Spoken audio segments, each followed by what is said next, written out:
Warning: some of the imagery in this study may be inappropriate for children, so viewer discretion is strongly advised.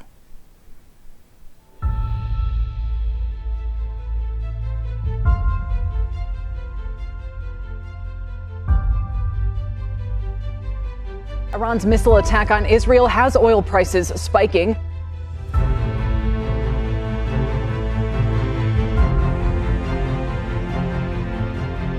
Jesus Christ!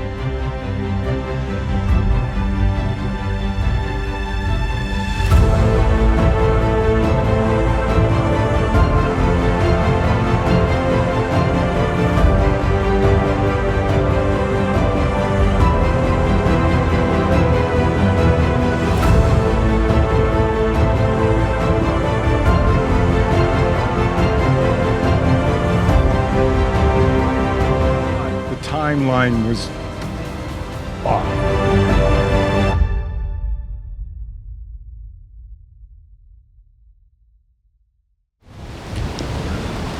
I still get regularly asked by a number of people, how do I do my research? How do you get your information? How do you compile it? I have kind of answered it in previous studies, but in this study I will answer your question again. I'll be going over things I've done in previous studies, specifically topics like artificial cranial deformation and ancestor worship. So this study is just about how I research, and as I encourage at all times, please research every single thing you see in this study. From a very young child, even to this very day, I was always intrigued on how the media works and how teams of people can use art, colors, sound and aesthetics to either educate people or, a lot of the times, ever so subtly manipulate human behavior and make people do things unconsciously what they wouldn't do normally. And from a child, I always wanted to make documentaries. The technology they're using today is a tool that can be used to enhance a subject. But some people are realizing there are deeper and more darker, sinister objectives at play. They can bring dead people back to life, like Bruce Lee, using artificial intelligence. And the computer software that digital editors are using today is scarily making everything come to life. The realism is mad. As a child, I was discouraged from watching too much television. My parents wanted me to focus on my education, reading books, and memorizing my Bible. But we did watch some films as a family together, like the 1959 film, The Imitation of Life. This was when Technicolor was being introduced to the public from black and white, so everything looked really sharp and everyone was dressed to the nine. My mother, my father, myself, my two older brothers all cried when we watched that film, especially when Mahalia Jackson sang at the end. She broke down everybody because the lyrics of her song got to the heart. Surprisingly, my parents also liked Breakdance Part 1. And even though I was banned from listening to secular music that included rap, my parents liked the film for the determination of Ozone and Turbo not giving up on their dreams. But I personally just loved fantasy films as a child. I did not know God as yet personally. So these films, also like a number of the books that I once read, was a sort of an escapism as a child, where you could vortex yourself into a fantasy world which didn't exist. But as a child, the imagination thought it was real. And my first and favorite fantasy film was The Neverending Story.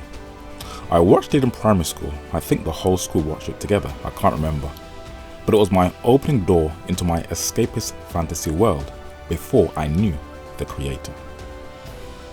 But the man who shaped my fascination with media, though I didn't know him at the time, was the late English television producer and film director, Gerry Anderson. He was raised in northwest London like myself, and he introduced puppet science fiction shows in the 1960s called Super Marionation. And I used to love these British-made shows like Stingray and Thunderbirds. And I remember when myself and my brother's friend would greet each other at church, We would walk like the characters in The Thunderbirds, and we would be killing ourselves with laughter. But my favourite Jerry Anderson production was the 1980s Terrorhawks. That was my favourite show. I really loved each plot, but I liked how they integrated different races as lead characters, such as Dr. Tinga Ninestein and Captain Mary Faulkner, the West Indian woman Captain Kate Kestrel with her many coloured wigs, and the Japanese technology expert Lieutenant Hiro. But my first break, where I got to see how it all works, was when I was an extra in a film in the year 1995 called The Affair, made by Britain's BBC and USA HBO. If you look carefully in the background, you can see me dancing to Heidi, Heidi, Heidi Ho. You may see me in the background in other scenes also, if you look carefully. It was black British men who were playing American GIs, and we had to practice dancing for one day in the Pineapple Dance Studios in London's Covent Garden. If you look at me carefully in the background, I was dancing with a pensioner. I didn't do a very good job. But I did get to meet the actor Courtney B. Vance, one of the leading characters in the film. He was a really nice man, and he was very down to earth when I spoke to him outside of his trailer. And because I loved black films at the time, we struck up a good dialogue. I enjoyed the experience a lot, with no regrets. For I was able to see how media production works. The dance scene was shot for 2 days from early morning to late afternoon. But I always wanted to be behind the camera, where people could see my work but not necessarily myself.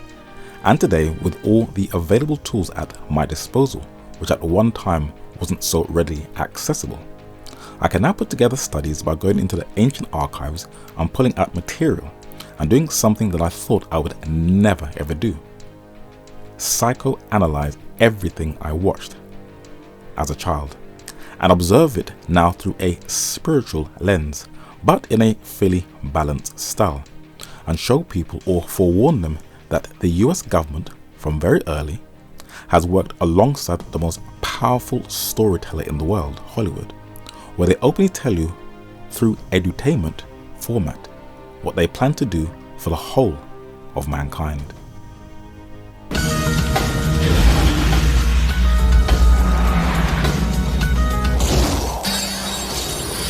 Agent located.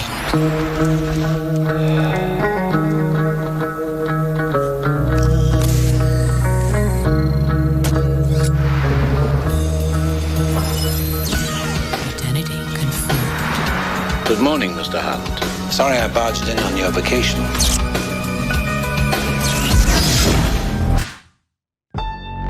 Hey, Meta, take a photo.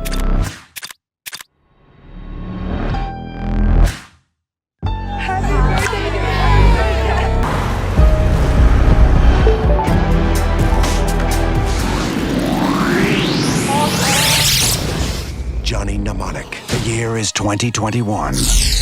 It is no longer safe to transmit information. Phones, computers, and satellites are all vulnerable, but there is a solution. Your storage capacity? In a future, We locked on him. where those who control the information control the world.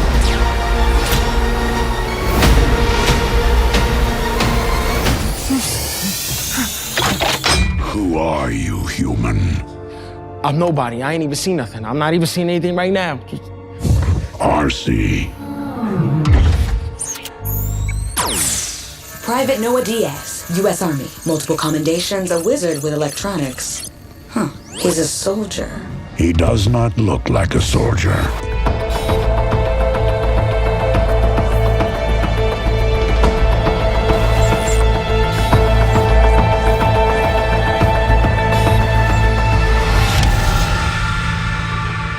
I could be listening to your calls, I could be looking at your text messages, I could be watching where you are right now and you wouldn't know.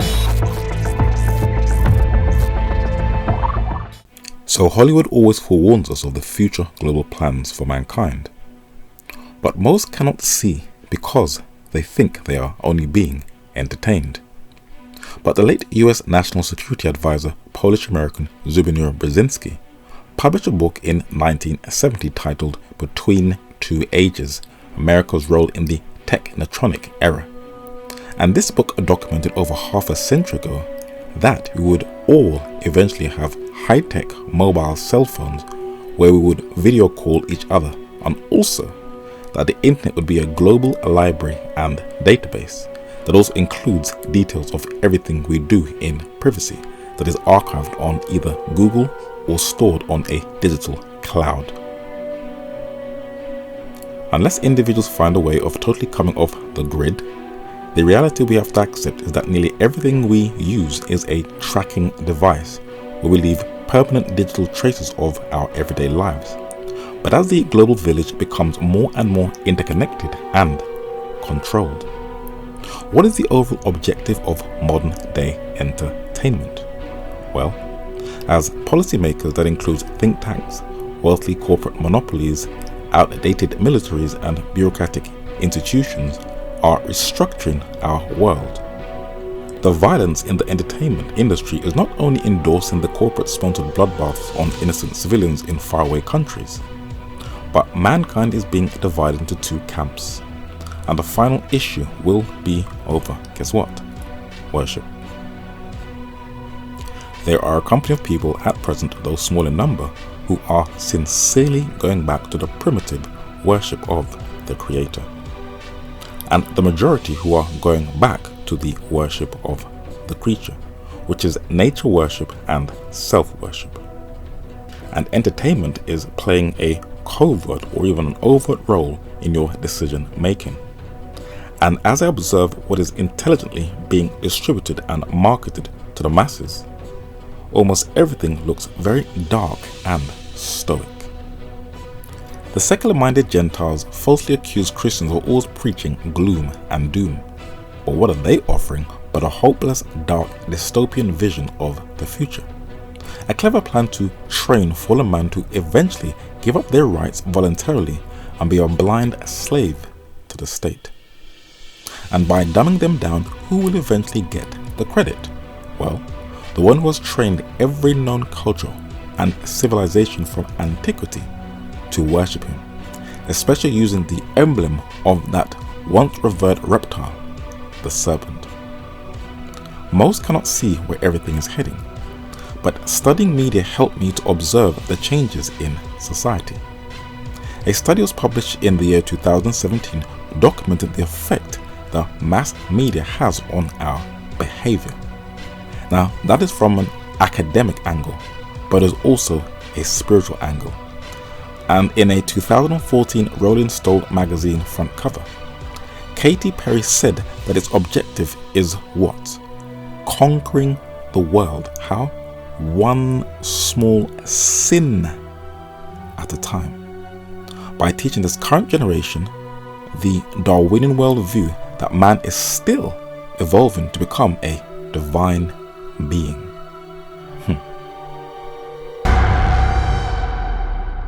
Maybe it was worth it. I have to do this and I need your help. What I've created is the next evolution of mankind. A colossal leap in brain-computer interfacing. It will reshape humanity. It will change everything.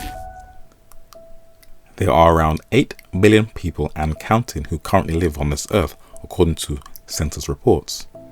And though people can sense that there is something in the atmosphere, I have always wondered to myself, how do you intelligently reach people of different ethnicities, cultures, sexual orientations, and of totally different political, religious, or scientific worldviews about the gospel, but doing it in love without compromise? How do you make them aware of what is currently happening and to prepare them for what's to come, as a role of a diligent watchman? Well, one of the reasons Even at the Doors was created was to help people keep their sanity when they are constantly being bombarded with negativity. And it is a joy when you receive positive feedback of people who have said that the studies have helped to keep them on the straight and narrow path and to keep them focused and not lead them into a mental asylum. That is why I always encourage people, if you can spare the time, to spend it in the calming surroundings that God first gave to man in the beginning of time, in the beauty of nature. But I've also received complaints from people that I show too much film clips.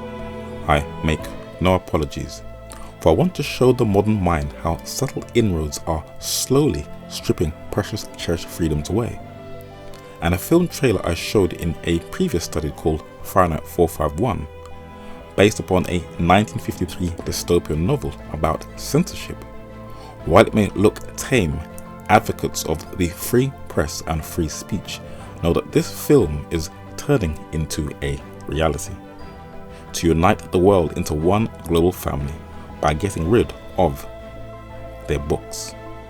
In the original novel, the first book they wanted to destroy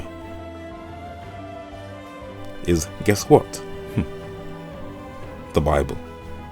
I want to know why we burn. We are not born equal. We must be made equal by the fire. And then we can be happy.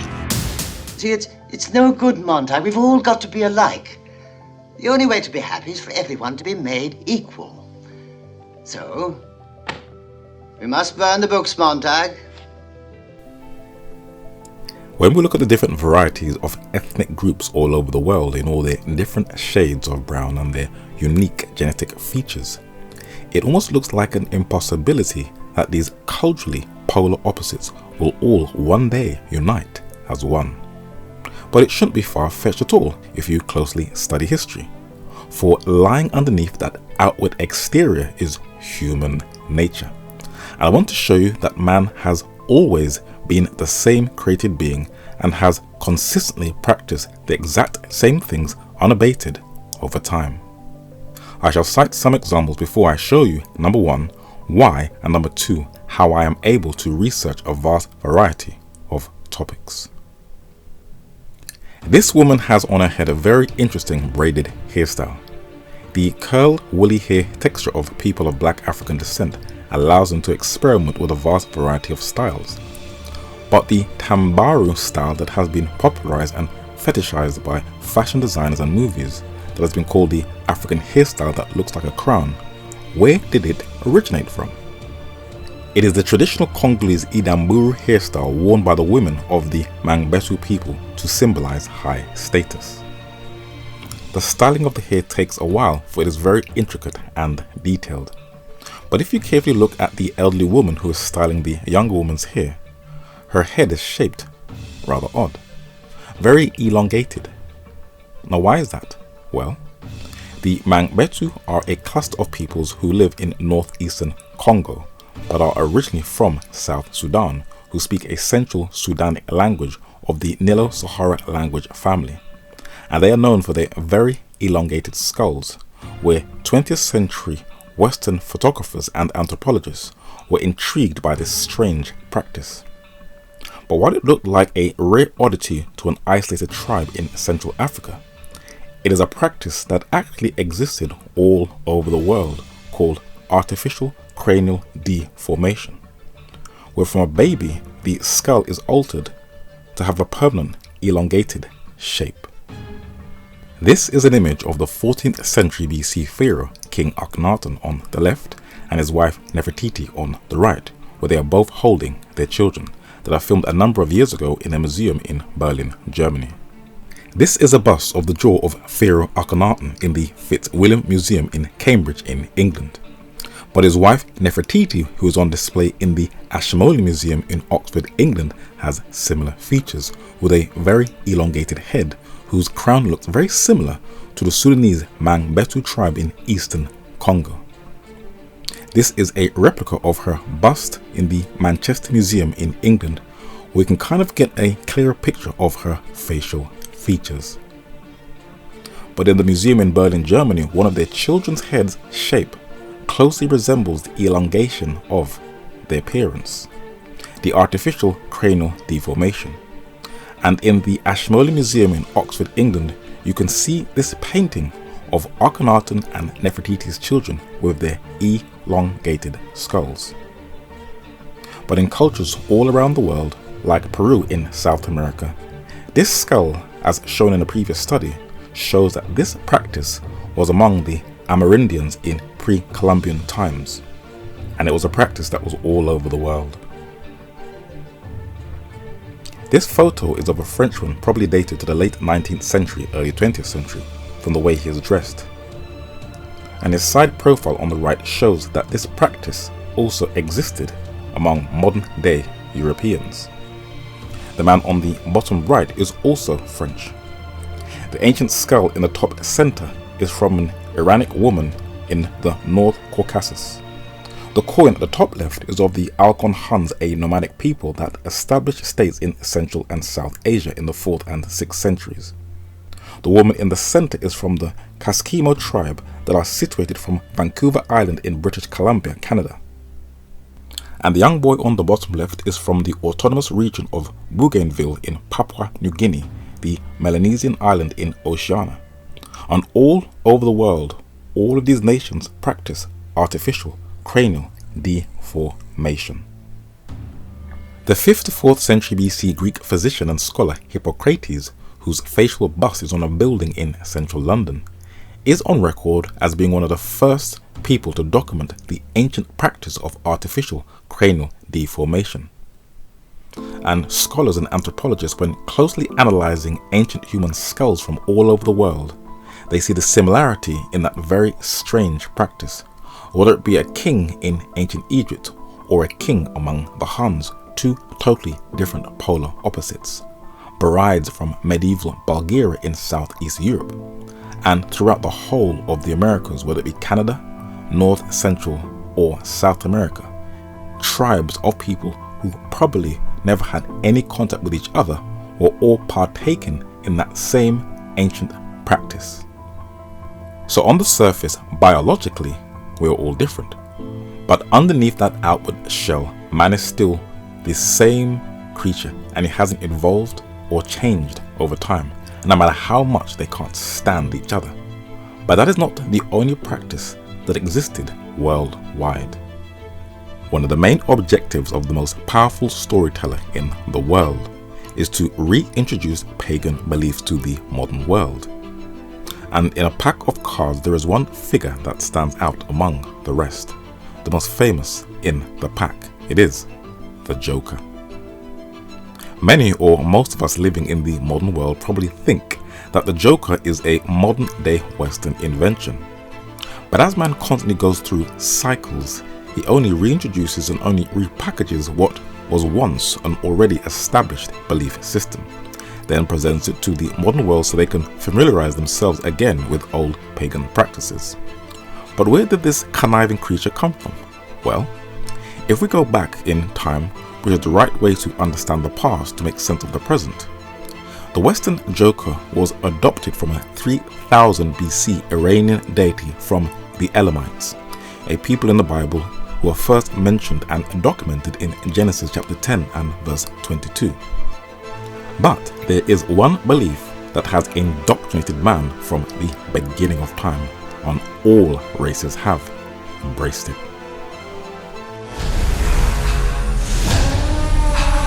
When someone dies, a crow carries their soul to the land of the dead. but sometimes something so bad happens that the soul cannot rest. Every time you die, we learn something new, and humanity moves forward. Oh, wait! He's alive! It's fine. My life is gonna be beautiful. Vicky! It's not looking very good for you.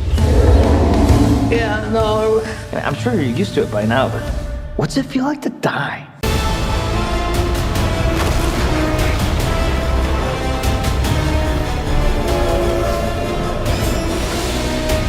The living, the dead, can they coexist? That's what we're here to find out. I have always struggled to know the right words to say to someone who has just lost a loved one. I mean, what do you say? For we all have to accept the reality that one day we will not be around any longer. But death has always puzzled man, but it's his unproven mystical theories that's the problem. Holding on to an old lie that still lingers, that he shall not surely die, still dominates people's beliefs.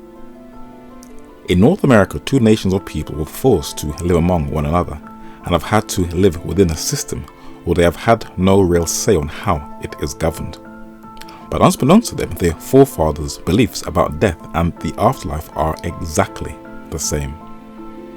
This painting, dated to the year 1753 AD in the state of New Orleans, shows a group of Native Americans, and amidst them is a black African boy standing second from right, the early liaison of these 2 races or nations of people. This painting shows European explorers and traders seated on the left, a part of the Lewis and Clark expedition surrounded by Native Americans. But in the center is the former African American slave and explorer, whose name was York, where the Native Americans were very intrigued by his very dark black skin. This photo is an American history class in Hampton Institute in Hampton, Virginia, where the students, a mixture of Native Americans and African Americans, are learning about the customs of the Sioux tribe. Now, throughout most of their liaison, Amerindians and black Africans have learned to get on with each other. But it hasn't always been smooth sailing, for there has been some very deep-rooted tensions. The stern-faced John Ross was a Native American and the principal chief of the Cherokee Nation. And he, like many in his tribe, had many African American slaves, which has led many to want to rewrite the Trail of Tears narrative. But the black militia group labeled the Buffalo Soldiers are despised by many Native American tribes, for they say that the US government used them to clear off and remove a lot of the Native American tribes off their land. Though the US government would pass laws that would divide them, they did have some positive vibes at one time. Diana Fletcher was an African American woman who was embraced by a Native American tribe where she adopted their attire. John Taylor, a 9th Cavalry Buffalo soldier, standing on the right, is alongside his wife, standing on the left, Kitty Cloud, a woman of Mexican descent who was adopted by the Ute tribe. And there are many prominent famous Americans who are a product of that genetic admixture. In London's Kensal Green Cemetery on the Harrow Road, not far from my very first school, in the very back of the Catholic section, there is a grave of a woman whose name is Mary Edmonia Lewis. It has only recently been refurbished as she was very largely forgotten and overlooked. But now she is getting recognition, for she was once a very famous sculptor who broke racial barriers for her highly skilled masterpieces. She was of African American and Native American descent. Bill Pickett was a famous American cowboy, rodeo performer and actor, and you can see from his features that he is of African American and Native Cherokee descent. And Bessie Coleman, an early American aviator, was the first woman of African American and Native American descent to hold an international pilot's license. And despite their genetic differences, these 2 nations once shared the same beliefs. In the Valley of the Kings in Egypt was found this painting that is dated to the 14th century BC, and it shows Sudanese Nubian chiefs in the front with double feathers in their hair. The famous Native American Sitting Bull, who also has 2 feathers in his head. And Native Americans, sometimes called Amerindians, and black Africans also once shared the same beliefs about life after death. It is called ancestor worship. In our creation legends, we're made from the dust and the dirt. And when we die, we should go back to the dust and the dirt. You don't carry the belief that remains are kind of sacred and they're to be left alone. So when you do that, the spirit will kind of mess with your mind. Sometimes they do worse things than that. We've seen that with archaeologists. We see what the ancestors have done to them. For most of us, mentioning a conversation you just had with a deceased family member would be guaranteed to raise some concerns. But in West Africa, talking to the dead is nothing unusual. Known as ancestor worship, the practice is woven into the fabric of daily life. Voodoo, they called it in Haiti, candomblé in Brazil, and Santeria in Cuba. In North America, it was known as hoodoo. The Disney Marvel franchise 2018 film Black Panther promoted, glamorized, and introduced ancestor worship, the belief that you can communicate with your deceased relatives to not only the global black community, but to the entire world. And I saw what the film was blatantly doing. Now, this belief is something that I have never been into, hoodoo or voodoo. Do you know why? Because it sounds too identical to doo-doo. And anything connected to snake worship I will keep clear from. But I'll share with you the real reason why. My late grandmother in Barbados thoroughly schooled all of her children, that included my mother, to never get trapped into witchcraft and stay clear from the occult, especially secret societies. And if you want to be wealthy, work hard for it like everybody else, but do not go in secret societies. And when you are raised in Britain but in a West Indian household, you are clued up to spiritual warfare from very early, especially when you hear the oral traditional stories of the West African practices and traditions that are still preserved in the Caribbean. The Juju, the Dopi, the Baku, the Jambi, the Ligaroo, and the Leger Bless, and the Obeah. Now, for those who did not know what I was talking about, I will translate it into English. Vampires, werewolves, ghouls, goblins, ghosts, witches, and warlocks. I have been watching a lot of testimonies of recent of women of black African descent who left those dark spiritual practices and have accepted Jesus Christ as their personal savior. And they are warning how destructive these witchcraft and New Age practices are. But I've also seen women who are into their sage leave the church and are dabbling with these occultic arts, with the idea that Christianity is a destructive white man's imperialist religion. And they believe they need to go back to the worship of their ancestors. I shall intelligently tackle that argument before I talk about ancestor worship, but I want to address why blacks in the colonies during slavery held onto those beliefs. Now, in a book titled From Slave Cabin to Pulpit, when it was published, even white abolitionists were shocked at the atrocities. And this former slave turned Bible minister said, when describing the conditions of the plantation, said, quote, "In some places, if the slaves are caught praying to God, they are whipped even more harshly than if they had committed a great crime." What? The slaveholders will allow the slaves to dance, to entertain them, but do not want them to pray to God. This is in a so-called Christian nation in the United States of America. Sometimes when a slave being whipped calls upon God, what happens to him? He is forbidden to do so. And what would be the consequences? Under threat in that Christian nation of having their throat cut or their brains blown out. Oh, reader, this seems very hard that slaves call on their maker when the case most needs it. First witness. So the black preacher Peter Randolph became a minister of the gospel in the midst of that hypocrisy. But there is reason why many blacks in North America held on to their Central and West African beliefs, because the Europeans didn't even want to give blacks an access to Jesus Christ. Now, during the Great Depression in the 1930s, many industries and places suffered dearly economically, and one region that was greatly hit was in the Caribbean, in the West Indies.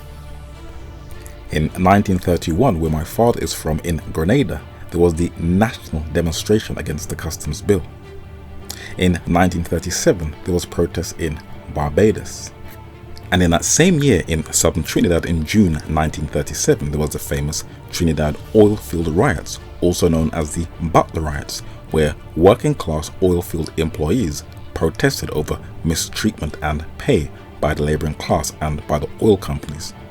And in the following summer in Jamaica in 1938, protests led to riots over low wages, high unemployment and underemployment.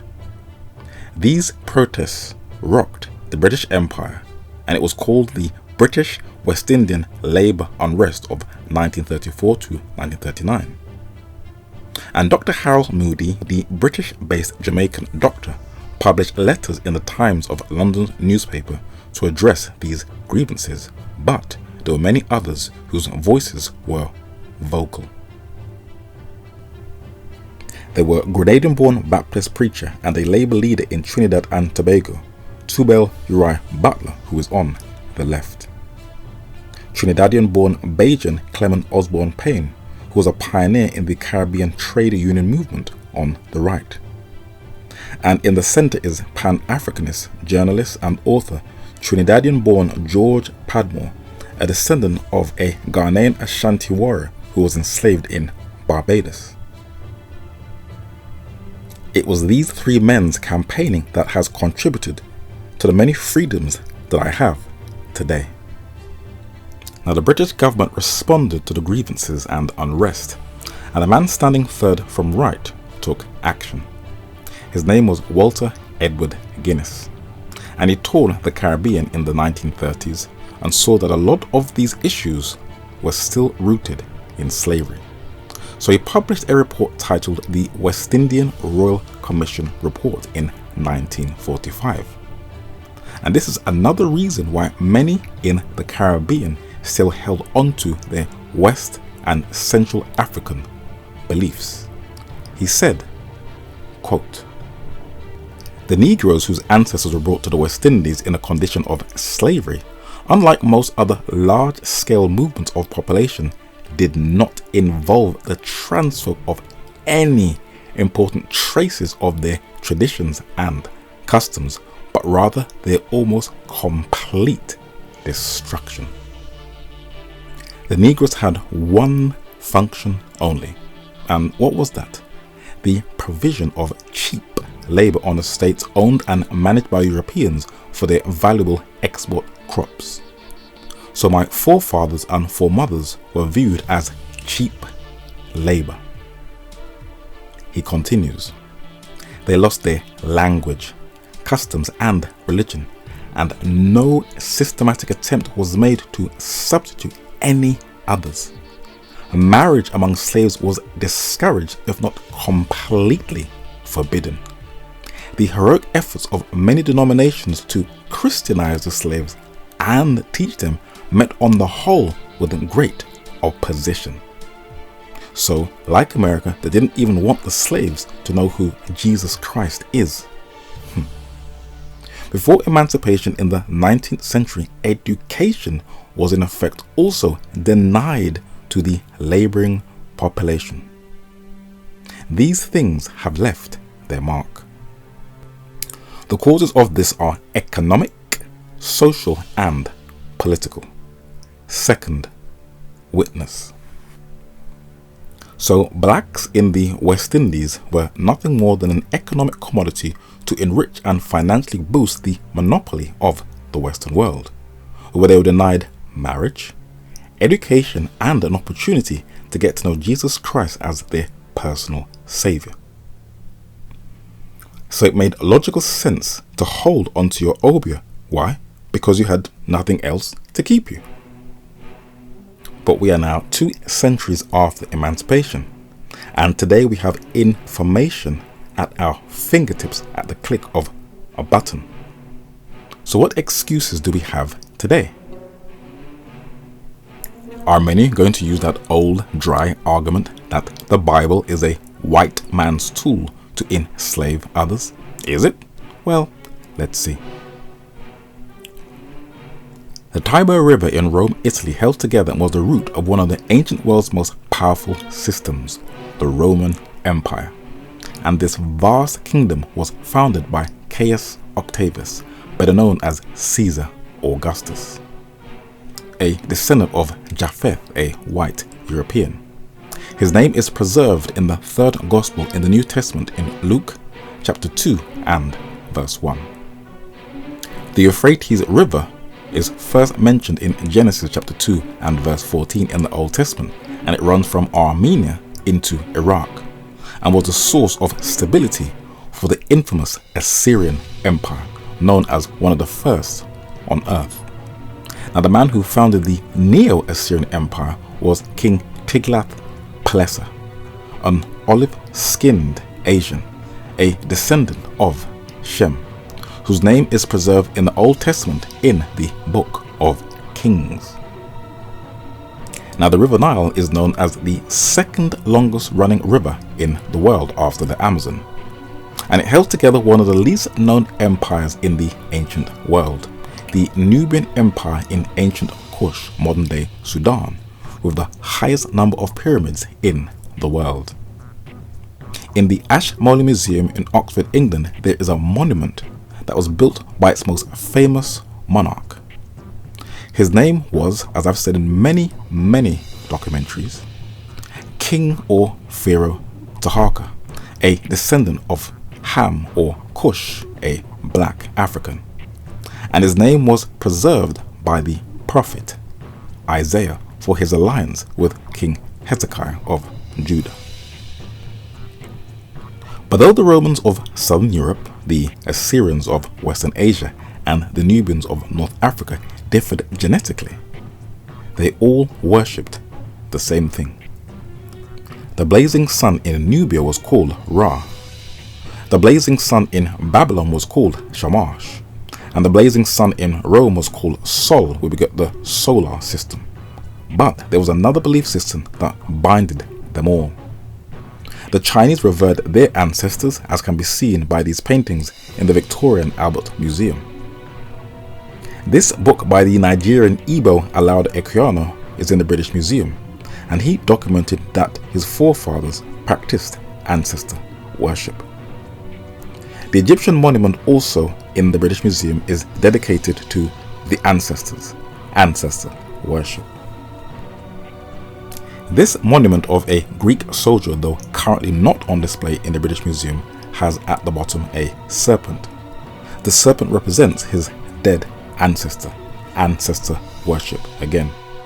And in Central America, this Mayan artifact shows a man on the right bloodletting to his dead ancestor on the left, who is coming out of a what? A serpent, a snake. And it was a serpent who first taught man ancestor worship in Genesis chapter 3 and verse 4. So the film Black Panther, when it was indoctrinating its viewers into ancestor worship, it was introducing not an ancient black African practice, but an ancient pagan one that still continues to this very day.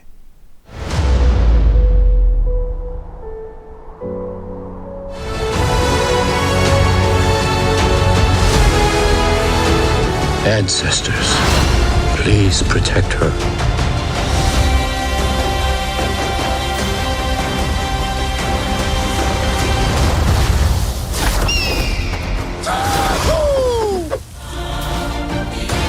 This is a call from the ancestors to sail to new skies and reconnect our people across the entire ocean.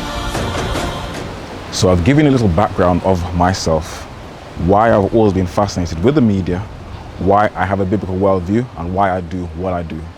But in this section, I'm going to show you why my research is so in-depth and why I research and how I research.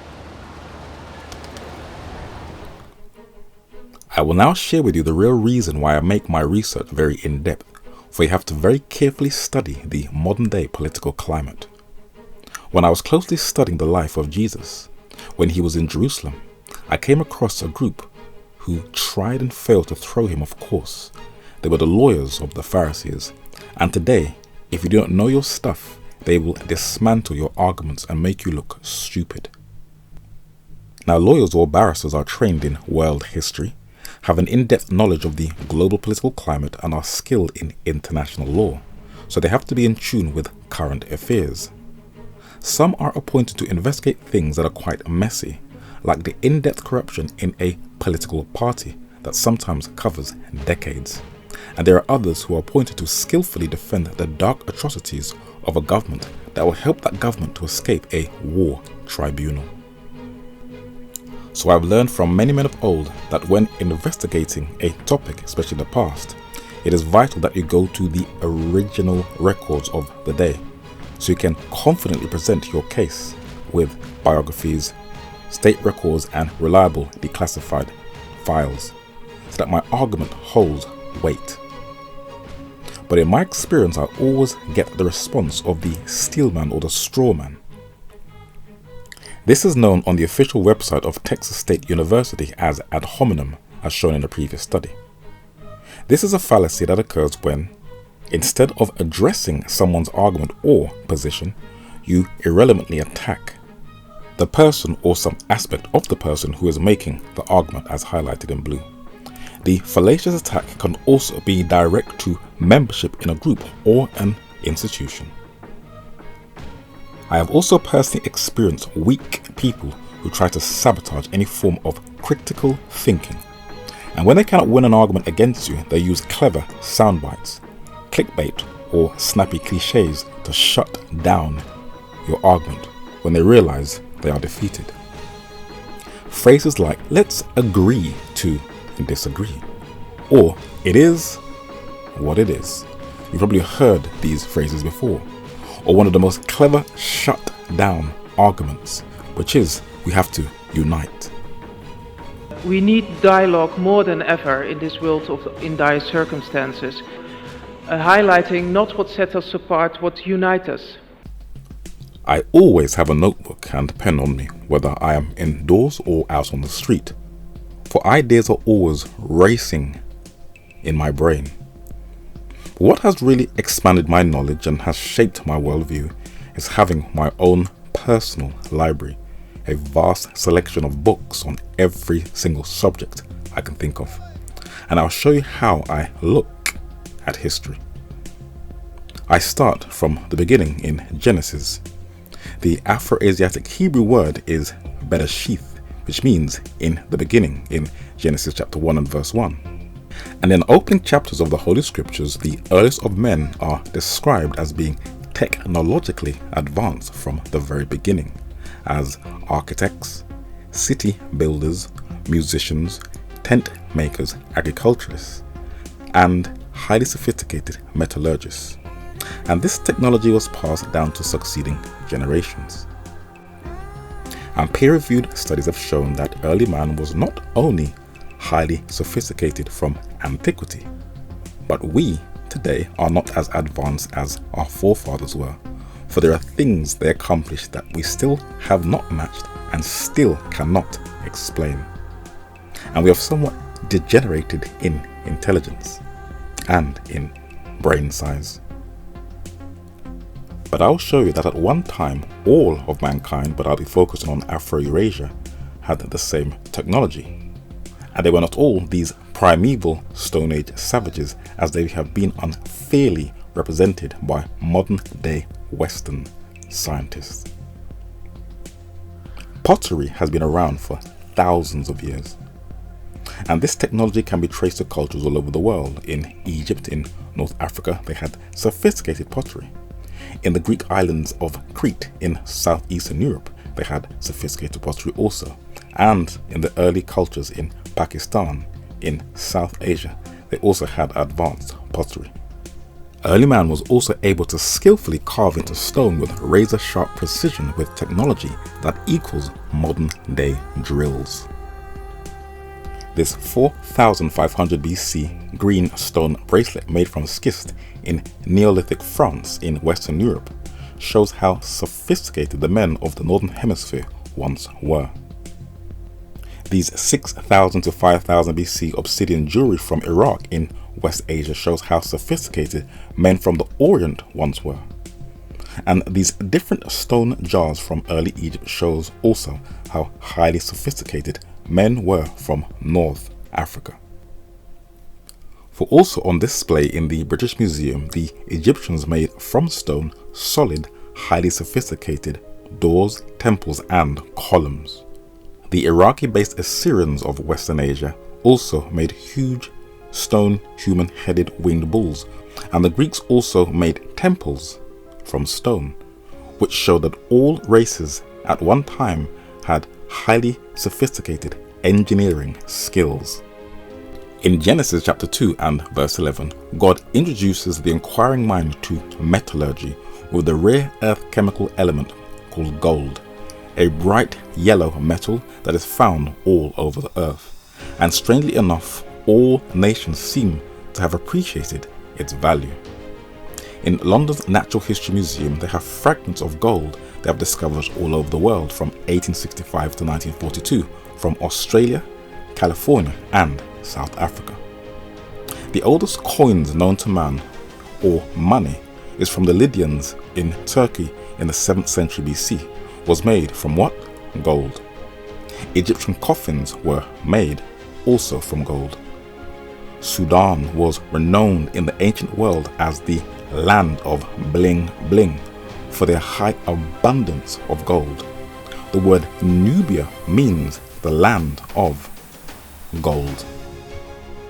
In Medo-Persian art, one of the first known world empires after the Assyrians, artwork was filled with gold. In Iraq, these cultures also, especially Ur of the Chaldees, was filled with gold.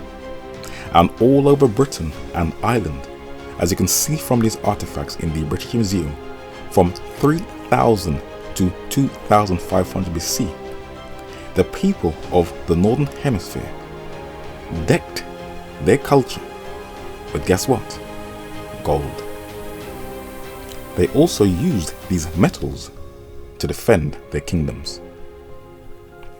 These are beautifully carved bronze swords dated to around 1000 BC from Iraq, which was used in the Babylonian army. This is another one from Iran. This is a bronze axe head on the left and a bronze lance head on the right from 1540 BC Egypt. And this is a bronze dagger and an axe found in the River Thames in London, England, dated around 1700 to 1500 BC. And the men from Benin in modern-day Nigeria had their swords. Roman generals were always adorned with their swords, and when the Assyrians went to war, they always had their swords around their belt. But this wasn't the only similar technology of Afro-Eurasians. I know what they crave, and I can devise entertainment that will feed that craving. So from the days of the Roman Empire to this very day in our digital age, don't forget that history goes through a cycle of just repeating itself. One of the primary goals of entertainment is to feed people a craving for violence and bloodshed. And you can see it in the modern day blood sports. Now, recent studies have confirmed that bloodshed was normal in those arenas and theatres in the Roman society.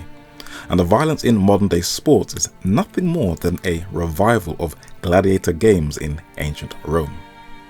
But while the Romans used the horse and the chariot and its wheels for entertainment, it was a technology that existed throughout Afro-Eurasia. In the British Museum in the Roman section, we can see they preserved their horse and chariot technology in both metal and in stone. On Greek vases throughout the museum, you can see where the Romans inherited it from in Europe by their Mediterranean neighbours. In Western Asia, this gold artifact from Medo, Persia, shows deities in a horse-drawn chariot. The Neo-Assyrian Empire in Iraq, whenever they went to war in battle, they had their chariot drivers with their horse-drawn chariots. This technology was also in that North African nation in ancient Egypt. But I want to show you one more weapon that was used in ancient warfare before the introduction and the popularity of the gun, pistol, and gunpowder. I am Merida, and I'll be shooting for my own hand. What are you doing? Merida, curse this dress! Merida, stop this! Don't you dare loose another arrow!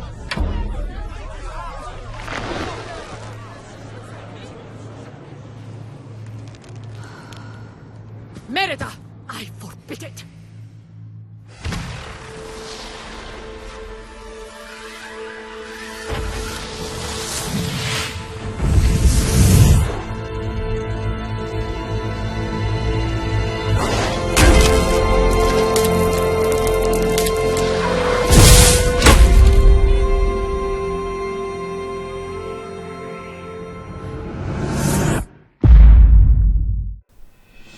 I can confidently say that throughout the span of most of human history, except from the sword, if there was one weapon that virtually all nations used in warfare, it was the bow and the arrow, an ancient technology that was used to end life either in warfare or in hunting prey, for sport or for food. The best documented preserved ancient record shows that it was used in warfare. Some nations were renowned for it. Now, the Egyptian writing system, through archaeological discoveries, has proven to be one of the oldest writing systems on the earth. Now, in the British Museum, there is a replica of the famous Rosetta Stone, an artifact that opened the doors to the ancient world. The original is in a highly protected glass case. In this cabinet in the British Museum is on display the original documents of the two European men who deciphered this priceless artifact. The two men are French linguist Jean-Francois Champollion on the left and English polymath Thomas Young on the right. And it was these two men and their painstaking efforts that has helped us to understand the languages of the ancient Egyptians, that they called the Medu Neter, which means the language or the writings of the gods.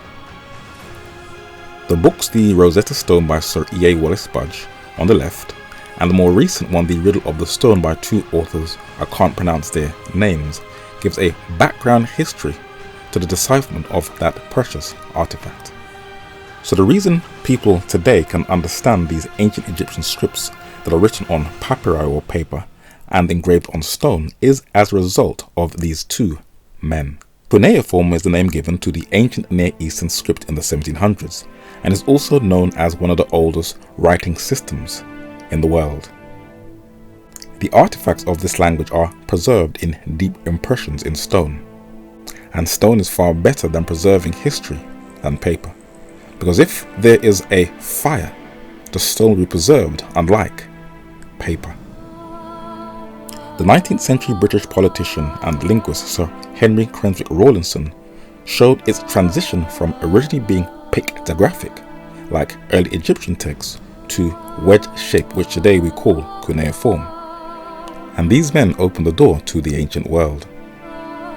This tablet is of the Neo-Babylonian king Nebuchadnezzar II in the British Museum, and the statue on the left is of Pharaoh Necho of the 26th Egyptian dynasty, where the hieroglyphics, when deciphered, was able to know who he was.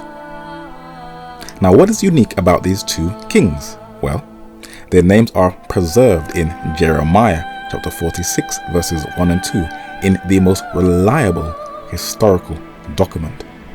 And in that same chapter, it describes the other nations who went to war, the Ethiopians and Libyans. But it was the Lydians who introduced modern currency, who are described for their bow and arrow technology in Jeremiah chapter 46 and verse 9. Now in London's Victorian Albert Museum, on display is a medieval bow and arrow technology. This was known as the crossbow, that I believe was used in many European wars. It was an upgrade from what the Greeks used in the BC era, as you can see from this vase in the British Museum. But it was the Assyrians' artwork that has more imagery of bow and arrows than any of the ancient nations combined. Most of the artwork shows them in warfare or hunting animals, which is the real reason why there are no lions left in Iraq today.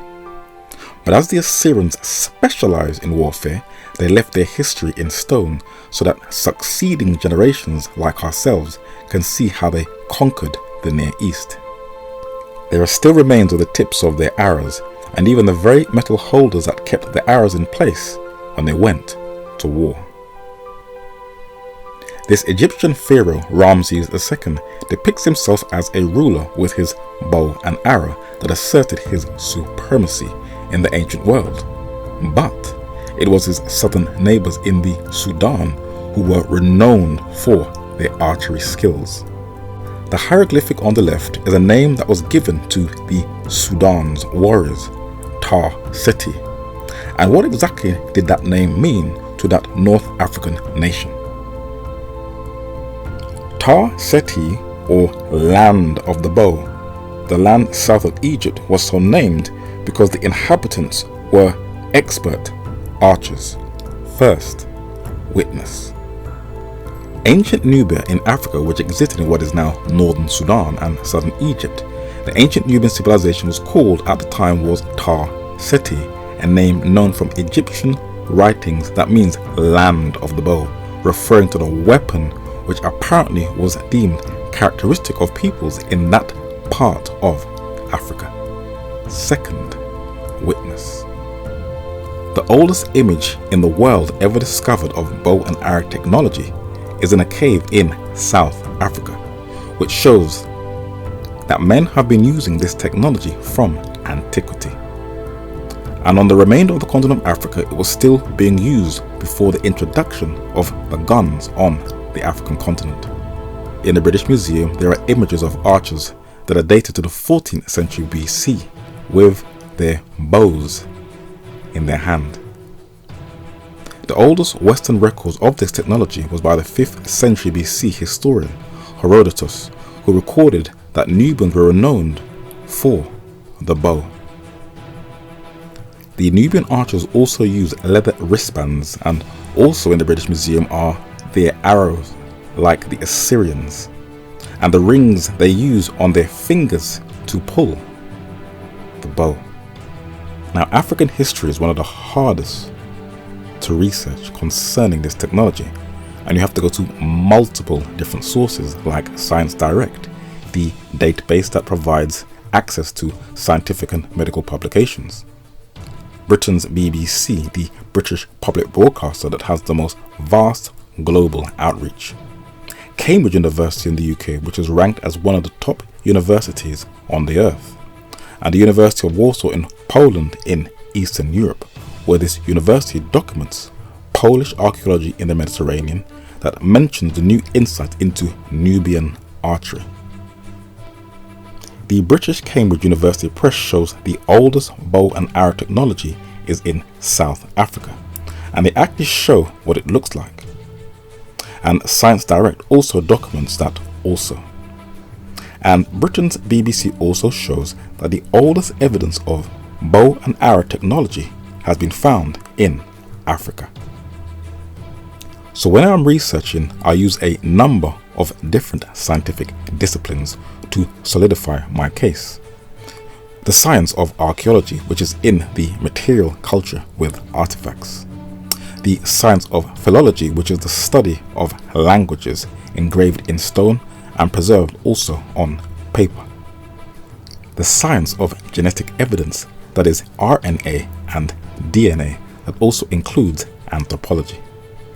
The study of the earth, how continents are formed and the different environments of sand deserts, ice deserts, salt sea and chalky cliffs on all the different environments, and how man has acclimatized into these different environments and preserved their history on ancient maps.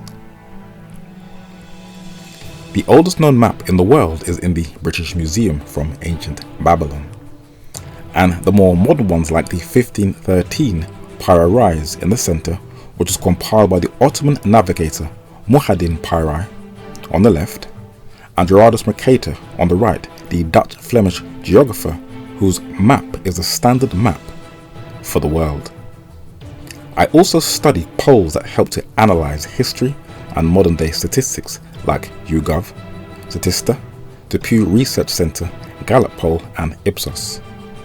Now I have to make my research so in depth because today, sadly, people are approaching history wrong. If we look at history from God's perspective, we are all of one blood, and our differences are only on the surface level. But today, people are approaching the past on social media by becoming predominantly negative and extreme. And every community now sees themselves as victims, whose people are rewriting history and are distorting the past. And there is a lot of uproar that different races are taking the place of historical figures and nations and are misrepresenting true history. And the sad mistake people are making is that they are making one race superior over another, and this is the wrong approach to looking at the past.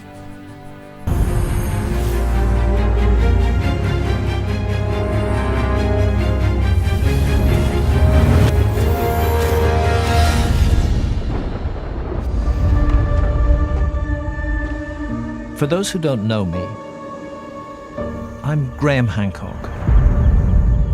I've been exploring the possibility of a lost civilization in prehistory for more than 30 years. Archaeology claims that if there were such a thing as a lost civilization, they would have found it already. I mean, as a kid, I always thought the timeline was off. Graham Hancock, though a journalist, is one of the very few self-taught historians of European descent who does not have a racialized Western imperialist worldview. I saw Graham Hancock a number of years ago in Oxford Street in Borders Bookshop before it closed down, launching one of his books. He is very eloquent and passionate in his hunger for truth, but can be very defensive if his views are challenged. His worldview is not original. It can actually be traced to Ignatius Loyola Donnelly, a 19th century former US congressman who also believed in the lost city of Atlantis that Plato, the Greek philosopher, mentioned in his works.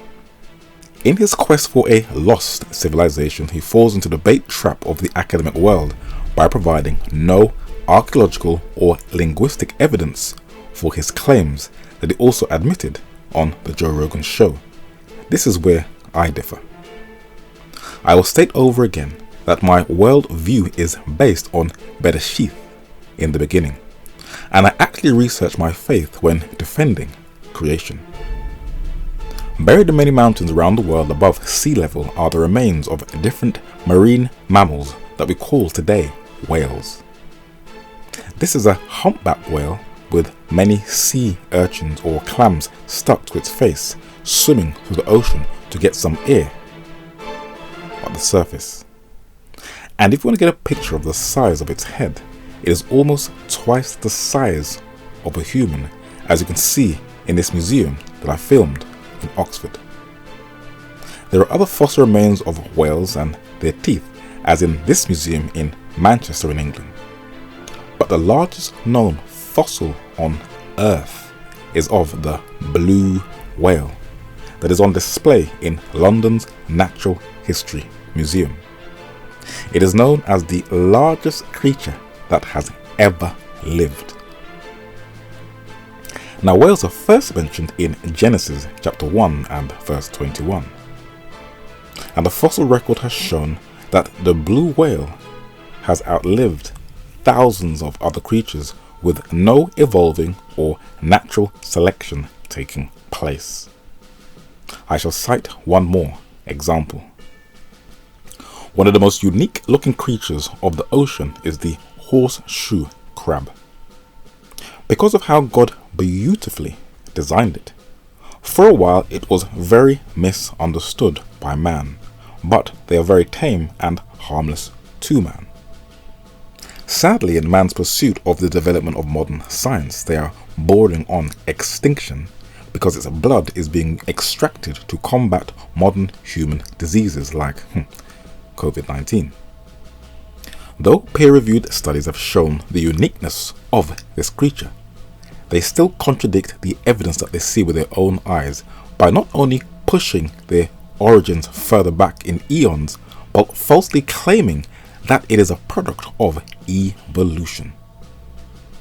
Now, over many years, creatures have become extinct both in and out of the ocean, and I have filmed some of them to show you that you've already seen in previous studies. The thylacine, also known as the Tasmanian tiger, the Arseniotherium of North Africa, the flying reptile, the pterosaur, the toxodon, the dodo, the moa, the saber-toothed tiger, the stegosaurus, the giant sloth, and the elephant bird of Madagascar, with the largest eggs of any species in history. But when I visit the museums in Oxford, inside a cabinet is a fossil dating back to antiquity of a horseshoe crab. But when I come back to London to the Grant Museum of Zoology, on display in one of the cabinets near the front are the remains of modern horseshoe crabs, and they have outlived all these extinct creatures and have not evolved nor have got bigger or smaller, but it is still exactly the same. No natural selection, which I call natural deception. Now, these creatures have strengthened my faith in creation from the fossil record remains that are all over the earth. But what about mankind? Now, the oldest paint set and chemistry in the world was discovered in South Africa. The oldest mirrors were discovered in Turkey, made from obsidian. The oldest image of a human face was discovered in France in Europe. The oldest fish hooks were found in Japan in Asia. The oldest image of the human heart was discovered in Mexico in Central America. The oldest documented law was found in Ur of the Chaldees. The oldest crown made from metal was found in the southern Levant in West Asia in the Judean desert near the Dead Sea. The oldest shoes were discovered in the Missouri River in Missouri in the United States. And all over the world from antiquity, early man developed a high state of sophistication and culture from the beginning. But he migrated from a strategic place, and he carried his early forefathers' intelligence with them. Now, where was that? This is the 0 point in time.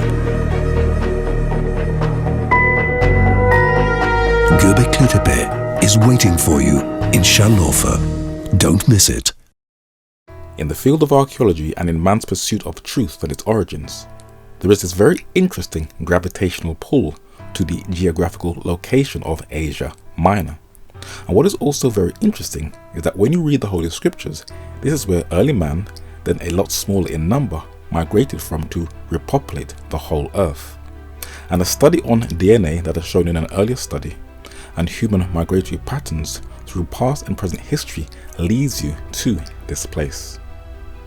This 2011 study says, quote, Anatolia, the Asian part of Turkey, that is Asia Minor, is at the crossroad between the Balkans, the Near East and the Caucasus, and has acted during major population expansions as a bridge between Europe, Africa and Asia. We didn't come out of Africa, we came out of Ararat. When modern day trained surgeons perform an operation on a patient, unbeknownst to them, they are only continuing an ancient medical practice that can trace its origins to Asia Minor. The skull of a woman was unearthed, and it was discovered on close examination that this is the oldest evidence of brain surgery as documented in a previous study and documented in the Turkish newspaper, the Daily Sabah. The English mining engineer, as also shown in a previous study, William Gowland, in his 1912 Huxley Moore lecture, The Metals in Antiquity, said that all of the things in our modern culture are inherited from our early forefathers in their ancient culture. So when you see a modern craftsman engraving a ring with a precious gemstone, as shown in a study titled Ur of the Chaldees, these traditions have been passed down from generation to generation.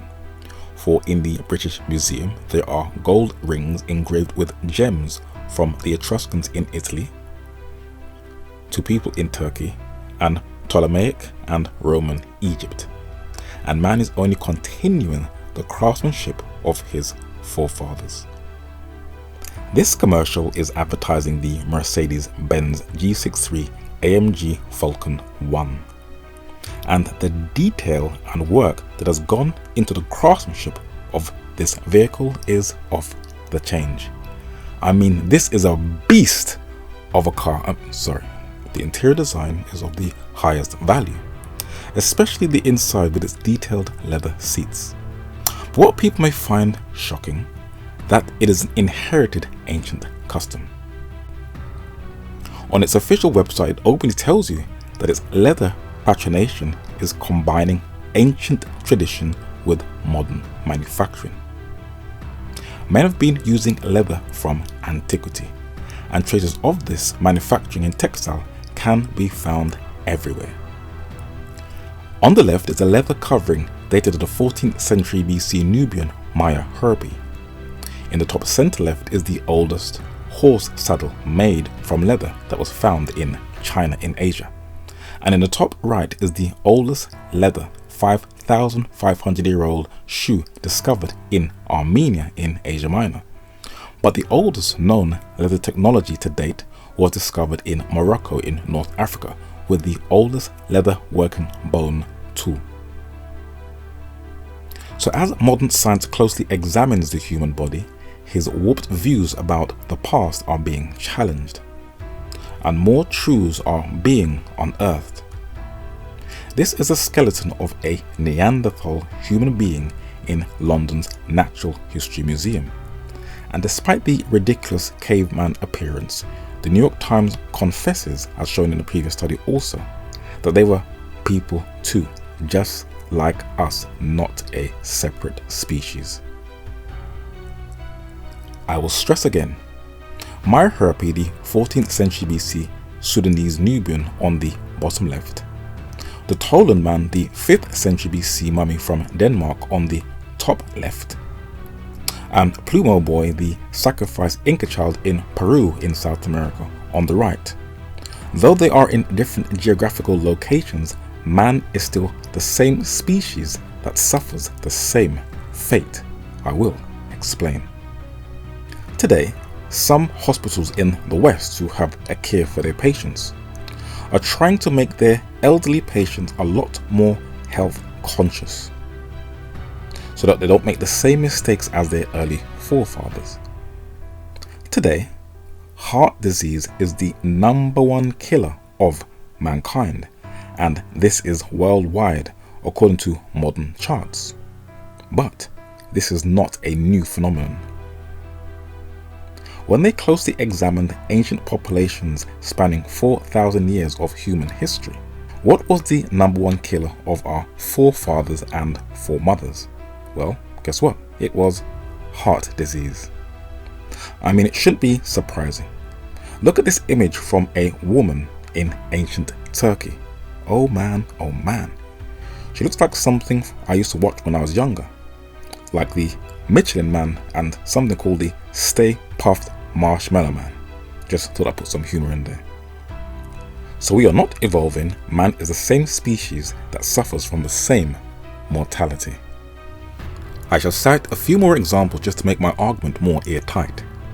It is becoming clearer to historians that the early culture of Iraq still influences and impacts our modern world today, and we unconsciously use what they left behind to this very day. The Ukrainian-American Assyriologist and Sumerologist Samuel Noah Kramer has probably written the most detailed account of its impact on modern culture, in his History Begins at Sumer. but his predecessor Sir Austin Henry Layard laid the foundation for ancient Near Eastern studies, and no man has single-handedly shaped and influenced my understanding of antiquity and its effect on us today than this man has. Most of what I'm about to share with you is from his books on his archaeological discoveries.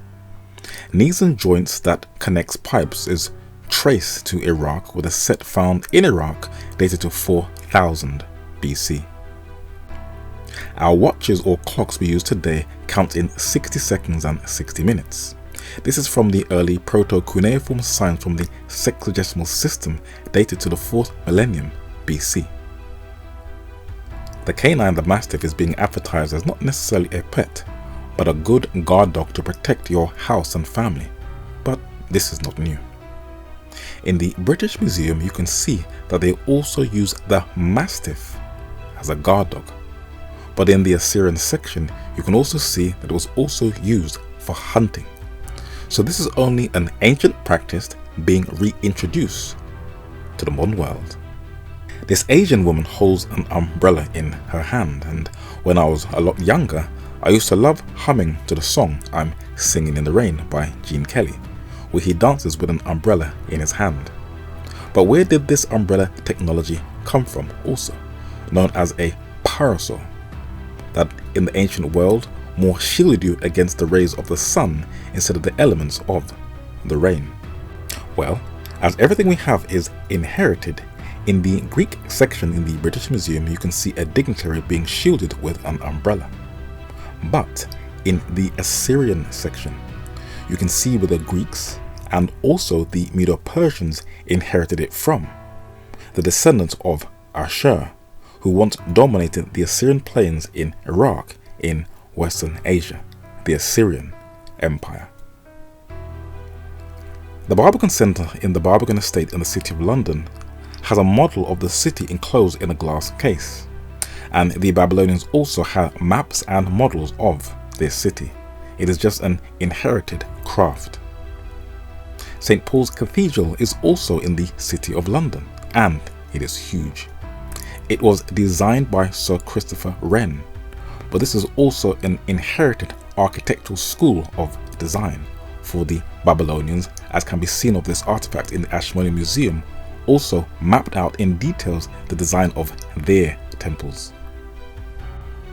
So as I look at the world through God's lens, it gives me a much closer and clearer picture of human history. But how did this knowledge from Iraq get passed down to us today? Well, this is where we have to really go back into history. And as we travel back in time, we will end up at the school of thinking in the Greek world. And I've come across two scholars who have shaped my views of researching history, Thucydides on the left and Herodotus on the right, which I'll quote the former in a while. The Roman statesman Marcus Tullius Cicero called Herodotus and his works the father of history. But can he be relied upon as a thorough historian? Forbes said that he is better than any historian you have read. The scholar said he has given us our knowledge of the ancient world. The New York Times in 1911 said that archaeology confirms he was sharing facts, not lies. A shipwreck in the River Nile confirms Herodotus was right, and Jeans proves Herodotus was right about the Etruscans. It was Herodotus who gave me a clear understanding of the Euphrates River and the depth of the ancient Babylonian city and its impact on the Greek world, and his in-depth knowledge of ancient Egypt and how they also taught the ancient Greek world. I learned about Pharaoh Necho II of Egypt in detail from reading Herodotus. Herodotus was taught by the bald-headed Chaldean priests of Babylon and the bald-headed priests of Egypt, and it was from Sir Austin Henry Layard that I learned that the lotus flower that was incorporated into Assyrian art was later adopted by the Greeks into their artwork, not only in their architecture but also on the design of their many vases. And it is in the British Museum that helps you to tap into the real history of the ancient world. Now, when the Assyrians went to war, many of their helmets that is, some of the military was adorned at the top with a kind of design of either feathers or a brush. The Greeks of Europe later adopted it among their military when they also went to war. The beards of the men of Iraq was also adopted by the Greeks, and the Assyrians' robe was also adopted by the Greeks, who went into battle many times fully naked. Despite these overwhelming facts, modern Europeans like Charles Darwin still dare to say that it was the old Greeks who stood some grades higher in intellect than any race that has ever existed. Is that true? Well, let's look at the evidence. As the school year ends, many students will be only too happy to see math classes in their rearview mirrors. It may seem to some of us non-mathematicians that geometry and trigonometry were created by the Greeks as a form of torture. So imagine our amazement when we heard 2 high school seniors had proved a mathematical puzzle that was thought to be impossible for 2,000 years. Both were staring down the thorny bonus question. So tell me, what was this bonus question? It was to create a new proof of the Pythagorean theorem, and it kind of gave you a few guidelines on how would you start a proof. These 2 American high school students are attempting to improve on the Pythagorean theorem mathematical puzzle. But who was Pythagoras? According to the historians Albert Tenek on the left and Manly Palmer Hall on the right, the Greek scholars Thales and Anaximander inherited their knowledge from both Africa and Asia, or Egypt, Babylon, and the Phoenicians. But the Greek mathematician Pythagoras, who is credited for the Pythagorean triangle, was preceded by the Babylonians 1.5 millennia earlier. The modern Western education system has failed to tell us that. And today, though reluctantly, they are admitting that the Greeks just borrowed from previous cultures, and the Pythagorean triangle is actually a Babylonian mathematical formula that has been passed down to us through the Greeks. Now, it was Sir Austin Henry Layard who showed how we inherited it. The Assyrian Christians, sometimes called Chaldeans or Nestorians, preserved the Greeks' works that was inherited from their forefathers and then passed it on to the Arabs. The Muslim world learned from the Christians of the East. Now, this man, called Dr. Roy Casagranda, is, in my humble opinion, the best Western lecturer out there. The man's brain is like a computer and an encyclopedia in one. And continuing from Layard, he shows how Western civilization is inherited from both Egypt and Babylon, and the Arab world passed it on to us. Very few can trace the connection. Do you know why? Because of the deep historical biases, especially because of the modern Middle Eastern wars. But when the Islamic Moors were expelled from the Iberian Peninsula in 1492, after almost 800 years of ruling most of Spain, they still left an impact in that country. The most visible is in its very detailed and sophisticated architecture. And around 40% of words in the language of the Spanish vocabulary is from the Arab world. Words like cotton, coffee, giraffe, algebra, apricot, admiral, monsoon. And in the Manchester Museum there is a Sanskrit text, and in small dots are one of the oldest image of zero, and the word zero has also come to us from the Arabs. This turbaned man is also responsible for influencing us today in the digital tech world, for he introduced a word called algorithm, and it was Al-Khwarizmi, the mathematician of Khiva, who introduced the alphabetic notation that is used in the art of computing that we use today, that we call the algorithm. But what else did the Moors introduce to Europe? You know, Intel processors are the brain of your computer. Imagine if everyone had a brain that smart. Queen takes pawn. Checkmate. I was going to say that.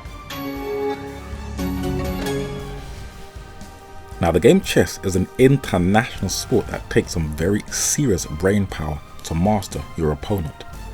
Some have become masters of it and still retain their dominance. It originated, I believe, in India, then passed on into Persia, and the Moors, a mixture of Arab, Berber, and a mixture of black Africans, introduced the game into Europe, as you can see from this famous medieval painting called a Moor, that is on the right, and a Christian, that is on the left, playing chess, that is dated around the 15th century AD. Now, as I end this section, I will teach you where I learn my discipline of history from. The book The Peloponnesian War was written by the 5th century BC Greek historian Thucydides. Now, from the Nestorians to the Arabs, Thomas Hobbes, the English philosopher, translated it from Greek into English. And this Greek general said, quote, "In investigating past history and informing the conclusions which I have formed, it must be admitted that one cannot rely on every detail which has come down to us by tradition. People are inclined to accept all stories of ancient times in an uncritical way, even when the stories concern their own native countries." Now, critical thinking is a method that I have adopted so I can ever so carefully assess anything that I read and analyze its authenticity. And being born in the UK of West Indian parents, I have adopted a school of Caribbean thinking when I approach a topic. The late Dr. Eric Williams, the Oxford-educated first Prime Minister of Trinidad and Tobago, wrote a book titled Capitalism and Slavery.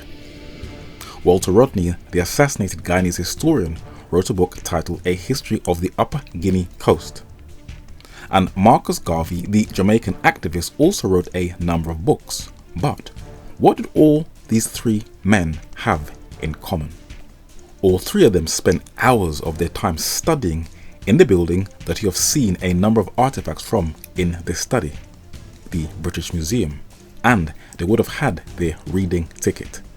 And like Vladimir Lenin, Karl Marx and Bram Stoker, Dr. Eric Williams, Walter Rodney and Marcus Mosiah Garvey all studied in the British Library, which was at that time in the British Museum. But it was Garvey who had the best advice on how to study history. And he said, quote, "You must never stop learning. No one is ever too old to learn. One must never stop reading. Use every spare minute you have in reading. Always have a well-equipped shelf of books. Never write or speak on a subject you know nothing about. You should always keep with you a notebook and fountain pen or indelible pencil, and make a notebook of anything you hear or see that you would like to remember." There is no doubt that each race has different manners of behavior. You must know them so as to be able to deal with them. Read history incessantly until you master it. This means your own national history, industrial history, and the history of the different sciences, but primarily the history of man. If you do not know what went on before you came here and what is happening at the time you live, and listen very carefully to the end of this quote, you will not know the world and will be ignorant of the world and mankind. First witness. The New York Times recorded the death of Antonin Furman in the year 1911. This Haitian intellectual was reading a book that claimed that blacks had no real history until Europeans came onto the continent. But instead of reacting with a racial response, he wrote a book titled The Equality of the Human Races, and he taught one of the best ways to approach the past.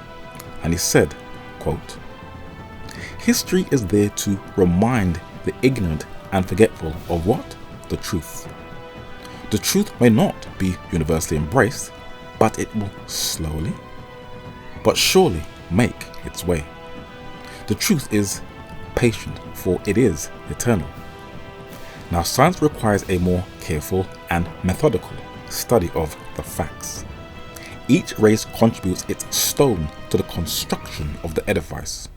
White or black, the human races are equal one to another. None received from nature a superior organism. None was granted special gifts denied to others. Second witness.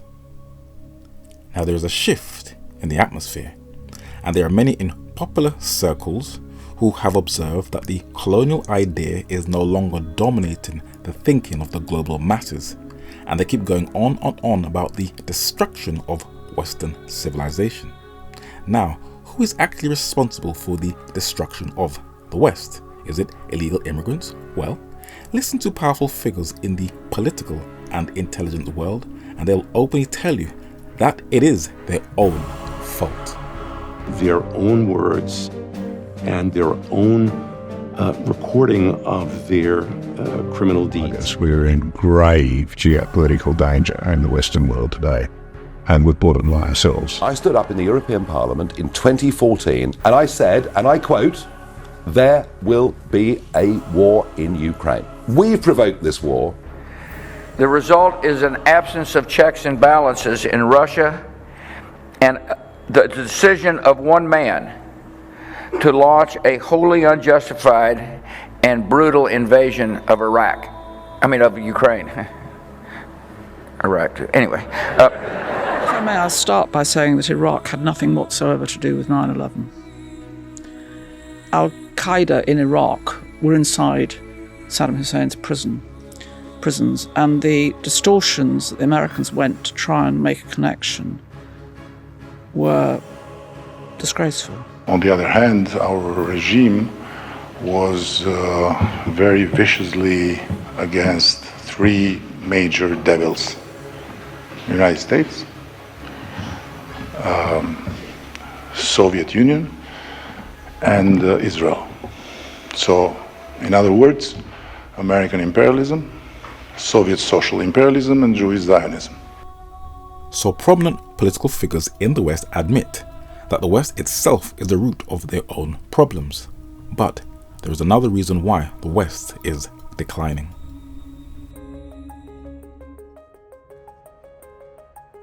Hi, Sarah. I'm Rachel, your AI care manager. How are you doing after your appendectomy? You know, I'm good. I'm glad to be home with my dog, Dennis. It's great to hear that you're back home with Dennis. I noticed that Dr. Chang has prescribed you some antibiotics, specifically ciprofloxacin and metronidazole, due to your ruptured appendix. So we no longer have a personal doctor. Our doctors are now AI. Wasn't there a film like that preparing us called I, Robot? Now what happens when you allow digital technology to replace manpower in the workplace? What will be the damaging effects? Well, in a book titled The History of the Scottish Nation, Dr. James Aiken Wiley 2 centuries ago lays it down, and he tells us why. Quote, "Invention sleeps when the wants of man are few. Necessity rouses the dormant faculties and impels to the cultivation of the arts, slow and tardy at best.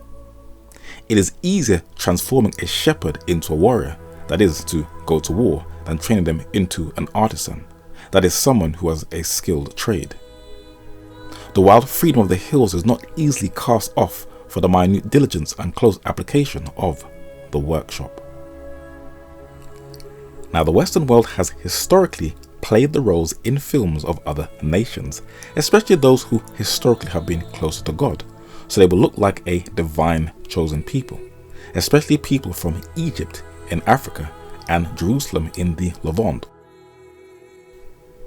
In the British Museum, there is the only image you'll ever see of a Hebrew king, and you can clearly see his Near Eastern phenotype.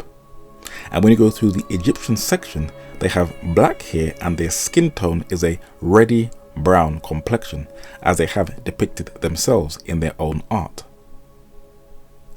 Now, blacks seem to be falling into the same trap of misrepresenting history. When a Netflix program came out on the life of Cleopatra, there was uproar, but it did have some deep underlying Eurasian colonial undertones to it. But she is being falsely represented. Though she was a ruler of Egypt, she was of the Greek Ptolemaic dynasty, and this depiction of her on a coin shows her as clearly a European with that distinct Greek Ptolemaic phenotype in the structure of her nose. And this coin of Ptolemy I in the British Museum has that distinct Ptolemaic nose phenotype. Diasporan blacks are sadly also claiming that Jesus is black, and are misquoting Revelation chapter 1 and verse 15 to prove their points in response to him being historically depicted as white by European artists. They more focus on his race than our Saviour. Now the reason for this, as I showed earlier, is the Moyne Report, which showed that blacks during slavery were stripped of their language, culture, customs and religion. So as Frantz Fanon documents in his works Black Skin, White Mask and the Wretched of the Earth, diasporan and colonial blacks are trying to find themselves in a white world. There's another reason for this. During slavery, Europeans thought that blacks were the missing link between white people and primates or apes. They were called polygenists. Famous scientists like Englishman Sir William Lawrence, the president of the Royal College of Surgeons, believed it. Edward Long, a Jamaican plantation owner, was one of the first to compare blacks with orangutans, and also Thomas Huxley, Darwin's loudest proponent. I have also been called a monkey many times in a number of comments over the years, and it has never interested me at all, and I shall explain why. Science cannot find no missing link between monkey and man. So the ridiculous idea that was concocted in the dark chambers of European minds to belittle blacks has been proven to be an absolute load of rubbish, though they still zealously teach it in modern science as a fact.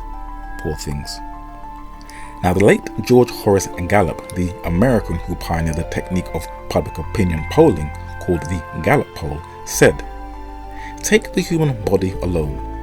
The chance that all the functions of an individual would just happen is a statistical monstrosity." He was clearly echoing the words of Sir Isaac Newton.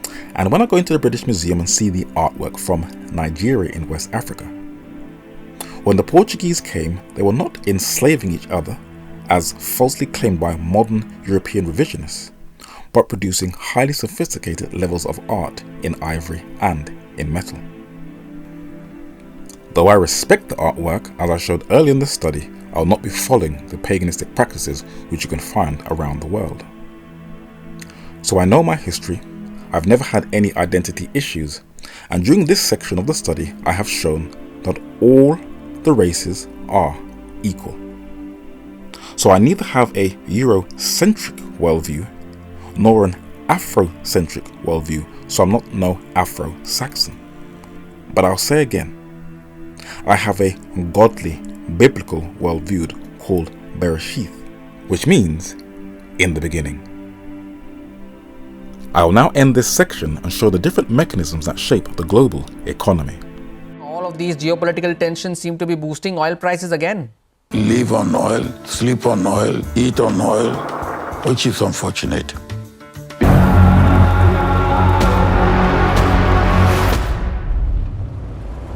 Whose land is this? My land. You made a good choice coming back here. Those are the finest, wealthiest, and most beautiful people on God's earth. They outsmarted everybody. They have the say. Who gets the oil? Tulsa really begins to become a boom town after oil is discovered. Much of it was drilled on land owned by indigenous and black people. Backed by the government, white settlers tried to seize control of the land.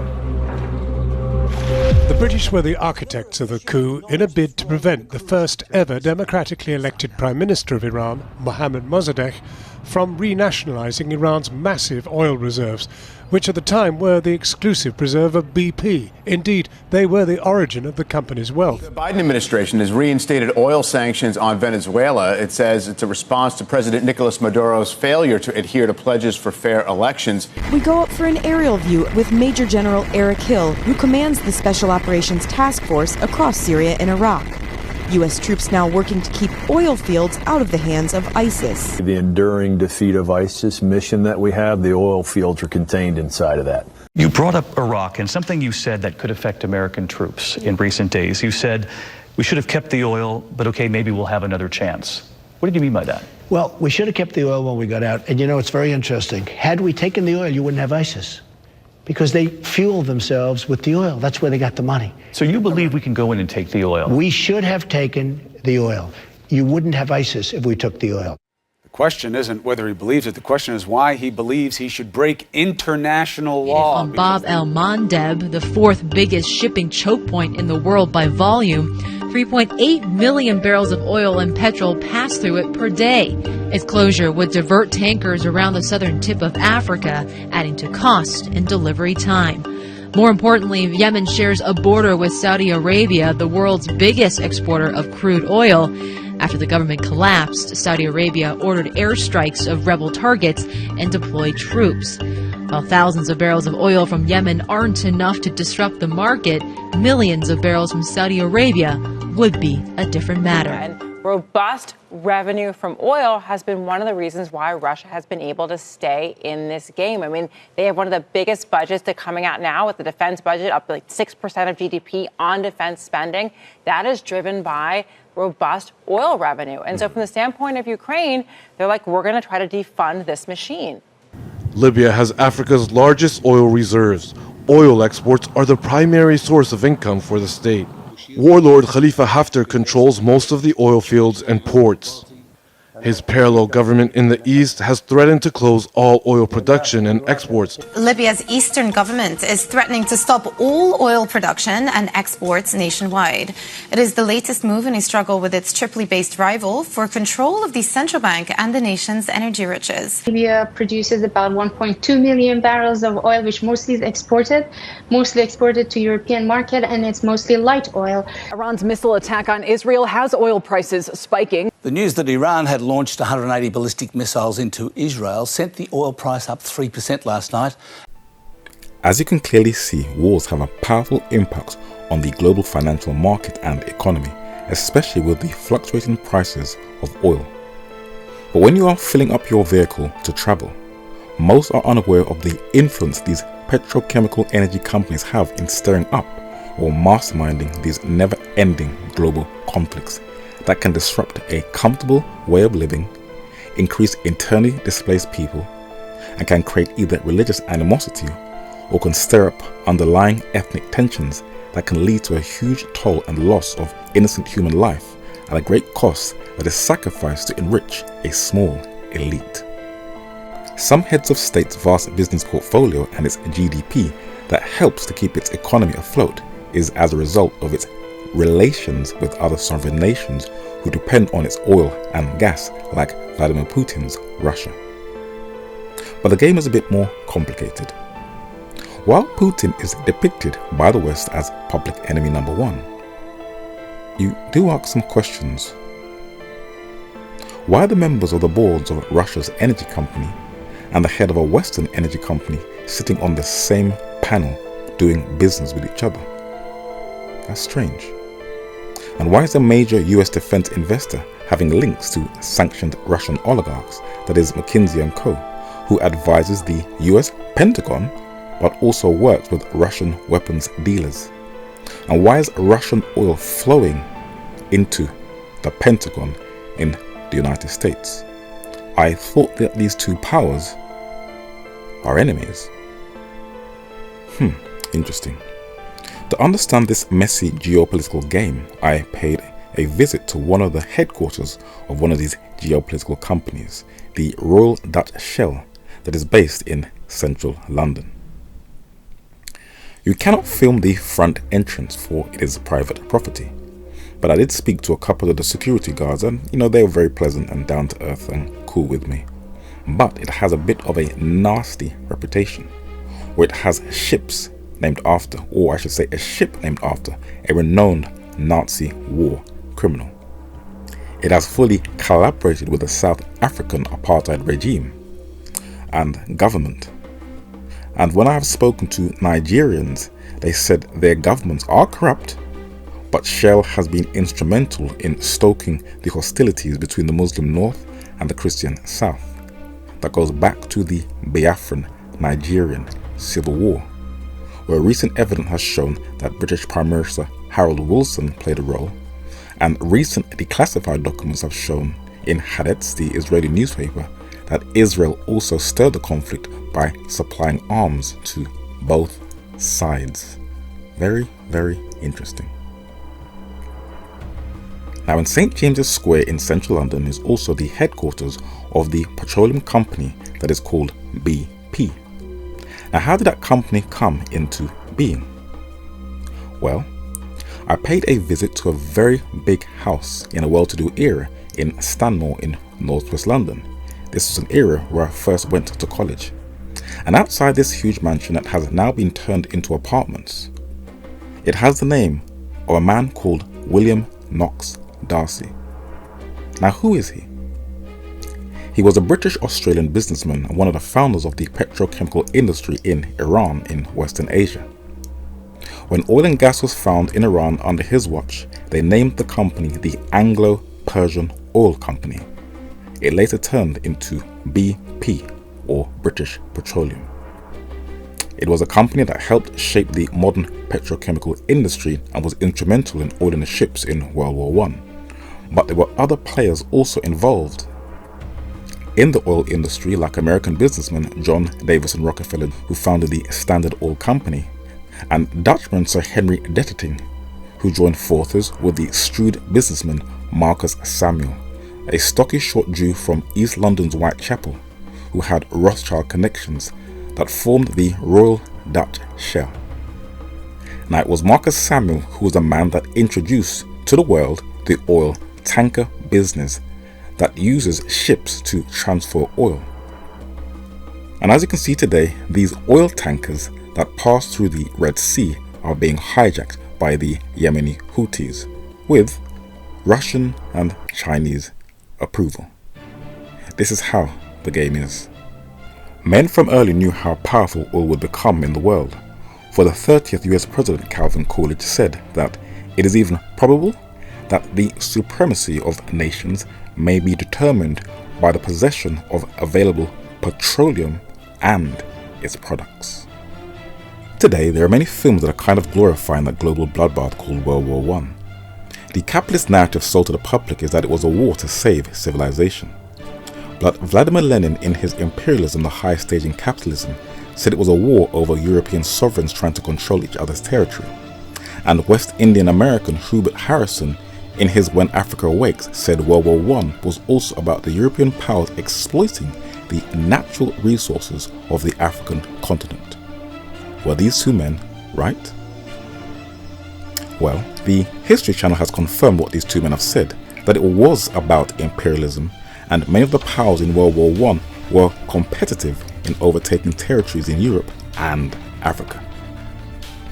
But the war was also about overtaking control of the oil facilities in the Middle East, and one unknown geopolitical player was instrumental in this.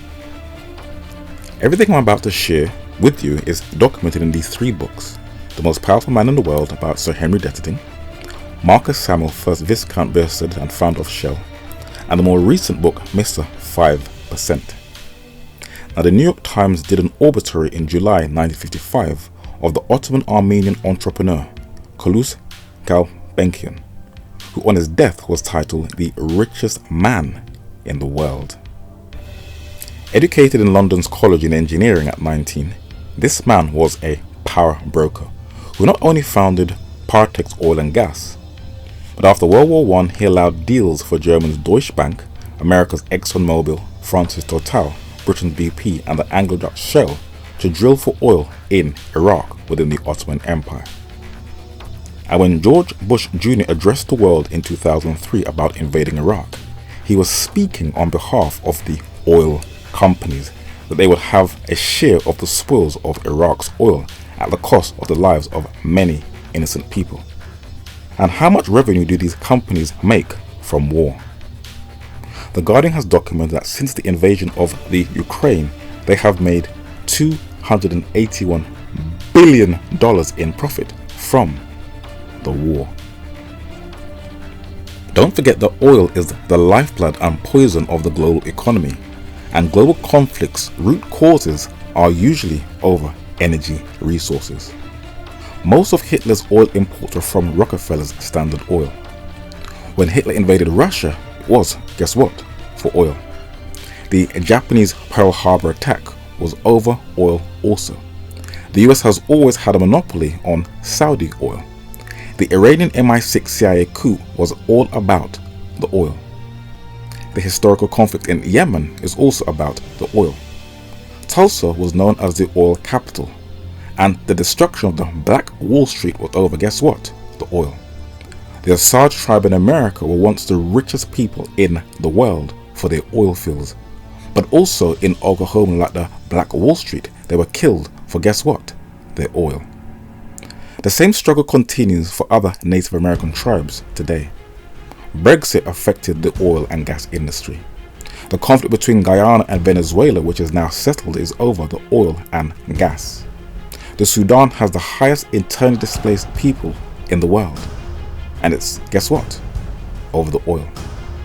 The 1999 Balkans War was over the oil in the Caspian Sea. The conflict in Palestine is over the oil and gas reserves.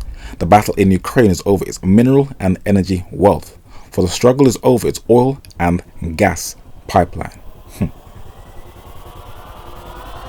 The Haiti earthquake revealed it had large oil reserves, and it is the oil that drives the gang wars that brought Haiti to its knees. When Syria, Iraq and Iran struck a deal, it was over energy, and the West intervened when it could not get complete control over Syria's oil. This may be shocking to some, for when your average person turns on the news, they are presented a very well documented narrative. But unbeknownst to them, they are being deceived. They are unaware that it is a few media monopolies in the US who are able to control what you think and how you react. And the Pentagon ever so cleverly shapes how you look at the world by cleverly putting in place men in strategic positions within the media who will sway how you look at a conflict. This is why I have never chosen sides. I am apolitical. The same as in Britain, where only a few men control the British media, still reporting from a colonial perspective. They are men like Jonathan Harnsworth, the 4th Viscount Rothermere, the Barclays brothers, one is now deceased, and Australian media mogul Rupert Murdoch. And one of the reasons I studied media is to see how the game works. And US investigative writer Michael Parenti made me understand what I was watching when I was younger in his book titled Make Believe Media, The Politics of Entertainment. And I saw that the US were training children during the Cold War that they were the masters of the universe and that they were the defenders of the earth. And the enemy always had either a Russian or Asian accent. They were indoctrinating children from young, where children were taught that world peace can only come through war. So they train children from young to prepare them for the future. But it was one man who gave me the clearest understanding of how the media, bankers and energy companies work together. And as a trained journalist in Jamaica, Marcus Mosiah Garvey said, quote, "Capitalists buy up all the blank space to advertise and hold the leading place. For to do what? Influence public opinion. On all chief editors show dominion. The average man is not wise to the scheme. He the reform must now redeem. This isn't a smooth or easy job. Why is that? For you of your honor and name they will rob." So true. For the bankers employ men to shoot and kill when we interfere with their august will. They take the savings of deaf, dumb and poor, gamble with it here on foreign shore. And look at the world highlighted in green. In oil, gold, rum, rubber, they speculate, then bring their foreign troubles upon the state. Friends in government they control at will. Wars they make for others, our sons, to kill. German banker Fugger II was the richest man in Europe during the Middle Ages, who held a monopoly over the monarchies of Europe by loaning them money when they went to war. And Mayer Amschel, the founder of the Rothschild dynasty, also had an influence over European monarchs. J.P. Morgan Jr. also lent loans to the British government during World War I, and this photo after the war in the back shows him standing with the British royal family. Now, the global banking community, known as the Bank of International Settlements, are reluctantly admitting that they have a big part to play in affecting the difficulties in the standard of living prices. Forbes admits that central banks are connected to warfare, and the energy companies are making money from the wars, but it is sadly influencing the soaring energy bills that are affecting struggling consumers around the globe. And yes, it is the bankers that are pushing and pumping gazillions into these energy companies. And it's both the bankers and the oil companies who have always backed US President Donald Trump, where he has backing from Wall Street billionaires that includes men like Jamie Dimon from JP Morgan Chase and Larry Fink's BlackRock. And the bankers still support the same players. Deutsche Bank once supported Donald Trump, but they also supported Adolf Hitler. And there's a reason it is very important to understand history, because if you don't understand the past, you won't make sense of the present and the future. Most people I speak to found history boring at school. I believe it is because how it was taught. But if you don't understand the past, you will not make sense of the present. And one of the primary aims and functions of Even at the Doors is to give people a clearer understanding of the world that they live in, so that they can make a conscious decision of where they want to be in the future. So though I have always been fascinated with history, I'm going to show you what my real overall objective and goal is. Whose name do people call out whenever they are in problems? Oh my God! My God. Oh my God. Oh my God. Oh Jesus, Mary and Joseph! Christ. Jesus. Jesus Christ! And one day every knee shall bow and every tongue shall confess that Jesus Christ is Lord. But there are constant attacks on Jesus, both inside of the church and outside of the church, and none of these arguments are new.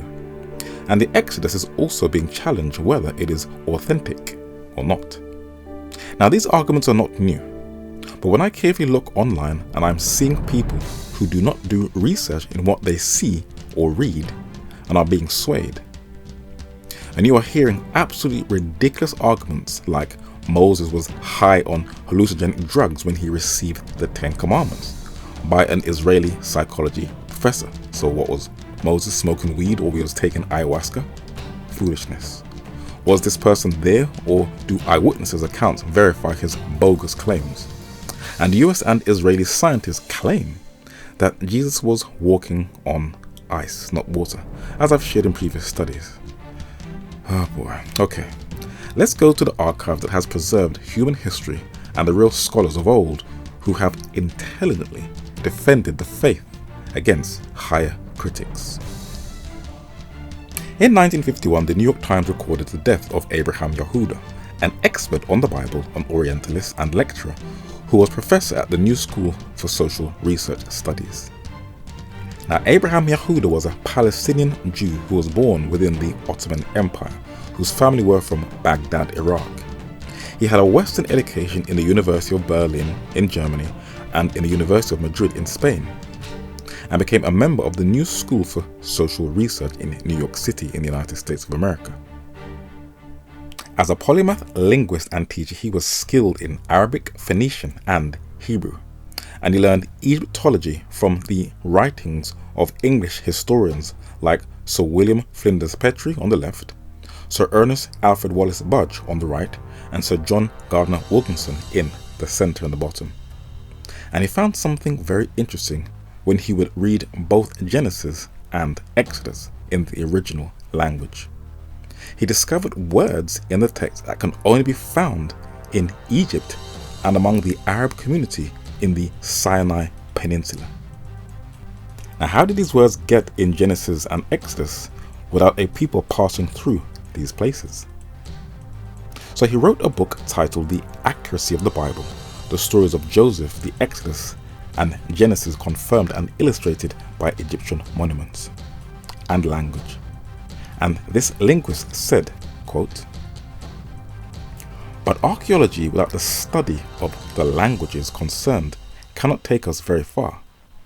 It is imperative to make a thorough study of what the linguistic relations between Hebrew and the languages of the neighboring countries, and this more intensely than has hitherto been ever done." Now, Egyptologists have also found a certain number of words of Egyptian origin in the Joseph and Exodus narratives. The influence of the Egyptian language is far more discernible in the Pentateuch, that is the 5 books of Moses, than Egyptologists have ever admitted. Now, the words Tiber for ark, Gomer for bulrushes, Su for flags or reeds, and Yor for river are Egyptian loan words. Such a phenomenon is conceivable only in a time when the Hebrew were in an Egyptian environment, still speaking their own language, but being most intensely dominated by the spirit of the Egyptian language. As to the relationship between the Hebrew language and Egyptian, the most striking feature is the fact that in this new linguistic organism created by the Hebrews, the foreign material assimilated from the Egyptian language was molded and transferred in a genuine Hebrew spirit. Everything that Hebrew adopted or imitated from the Egyptian in the way of words or phrases, as well as what it owes to Egyptian in grammar, syntax and style, invests this language with a unique character, differentiating in many respects from all other Semitic literary languages. So his argument shuts down the higher critics through the science of both archaeological and linguistic studies. But let us move from the east to the west in the Roman Empire.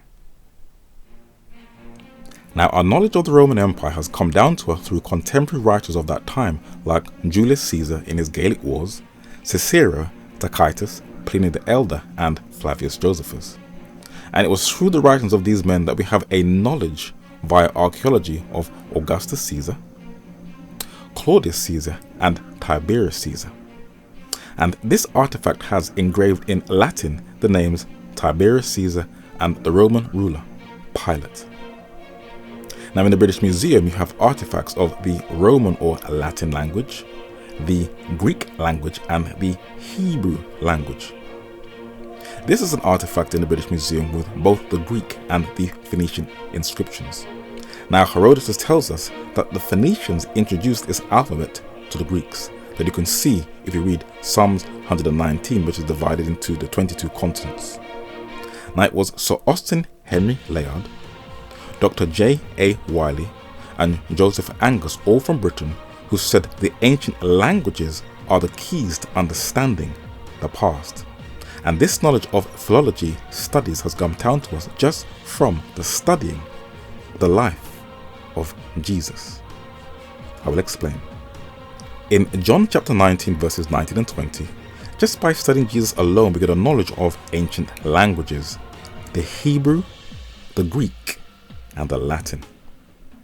In Revelation chapter 1 and verse 8, Jesus Christ described himself with the Greek letters, the Alpha and Omega. In Acts chapter 26 and verse 14, he spoke to the Apostle Paul in a vision in the Hebrew tongue. So that is 2 languages alone. But while he was on earth, he spoke in Aramaic, a sister language to Hebrew. In the book of Mark chapter 5 and verse 41, Mark chapter 7 and verse 34, and Mark chapter 15 and verse 34, the word Eloi, Eloi, lama sabachthani, Ephphatha, and Talitha kumai are Aramaic. So just by studying Jesus alone, it helps you to study the ancient Eurasian languages. Now in Acts chapter 1 and verse 1, and in Luke chapter 1 verses 1 to 3, this writer of the New Testament addresses his message to a man of importance known as the most excellent Theophilus. And he said he acquired his information through eyewitnesses' accounts, but he recorded the leaders of the Roman Empire. In Luke chapter 2 and verse 1, it mentions Caesar Augustus. In Luke chapter 3 and verse 1, he mentions Tiberius Caesar. And in Acts chapter 11 and verse 28, he records Claudius Caesar. So we can get a picture of the time period we are studying. Now in a book titled The Plenary Inspiration of the Holy Scriptures, the man who helped me to understand all the high criticism arguments when describing the accuracy of the New Testament, this man says, quote, "The Bible has been copied during 30 centuries as no book of man has ever been or ever will be. The prophetical authority of St. Mark and St. Luke rests on the testimony even of the apostles of Jesus Christ. The book of Acts, which was written by St. Luke subsequently to his gospel, had been already diffused through the church a long while. I mean to say 14 years at least before the martyrdom of St. Paul. St. Peter, in his second letter addressed to the Catholicity of God's churches, spoke to them even then of all the epistles of St. Paul as incorporated with the Old Testament. And for more than half a century, all the Christian churches were formed and conducted under the superintendence of these men of God. Now, as respects the Old Testament, the indefatigable investigations and the full folios of Father Hubigond, the 30 years labours of John Henry Michaelis, above all the great critical Bible, and the 10-year study of the famous Kennicott, who consulted 581 Hebrew manuscripts, and in final or in conclusion, Professor Rossi's collection of 680 manuscripts. Now, as to respect to the New Testament, the no less gigantic investigation of Mill, Bengel, Wettstein, and Griesbach, who consulted 335 manuscripts for the Gospels alone. Hallelujah. The latest researches of Nolan, Mathieu, Lawrence, and Hugg, above all those of Scholz with his 674 manuscripts for the Gospels, his 256 for the Epistles of Paul, his 93 for the Apocalypse, without reckoning his 53 lectionaria. All these vast labours have so convincingly established the astonishing preservation of that text, copied nevertheless so many thousands of times in Hebrew during 33 centuries and in Greek during 1800 years, that the hope of the enemies of religion in this quarter have been subverted or silenced. Argument done. I will now show you that my style of research can be traced to Jesus Christ and to Him alone. In Matthew chapter 24 and verse 33, when Jesus Christ was describing the nearness of His second coming, He said, "It is near, even at the doors." That is why this ministry is called Even at the Doors. In Matthew chapter 18 and verse 16, Jesus said, in order to balance out a case, you must have 2 or 3 witnesses, and that is why I always use 2 or 3 witnesses to prove my point. Jesus in John chapter 5 and verse 39 said you must always research things for yourself. When He said search the scriptures, that is why I always tell you to research everything you hear. It is Jesus' method. Jesus said in Matthew chapter 24 and verse 37, but as the days of Noah were, so shall also the coming of the Son of Man be. So Jesus is clear that if you don't study and understand the past, you won't make sense of the present and prepare for the future. I didn't learn it from Marcus Garvey, but from Jesus. In John chapter 4 and verse 9 and in Acts chapter 10 verses 34 and 35, and Acts chapter 17 and verse 26. It was Jesus who broke down racial barriers. That is why I've showed in this study that we are all of one blood and we are all one race. And in Mark chapter 10 and verse 6, Jesus takes us back to the beginning of time at creation, where it all began.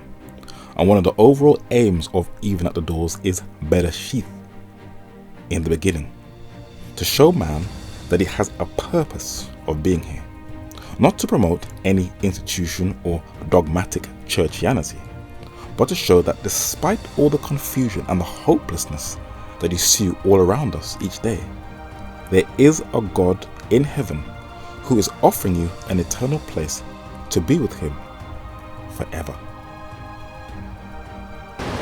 So you've seen how I research, and in part 2 of this study, I'm going to show you why Britain has been the best place for me to do this research. So stay tuned for part 2.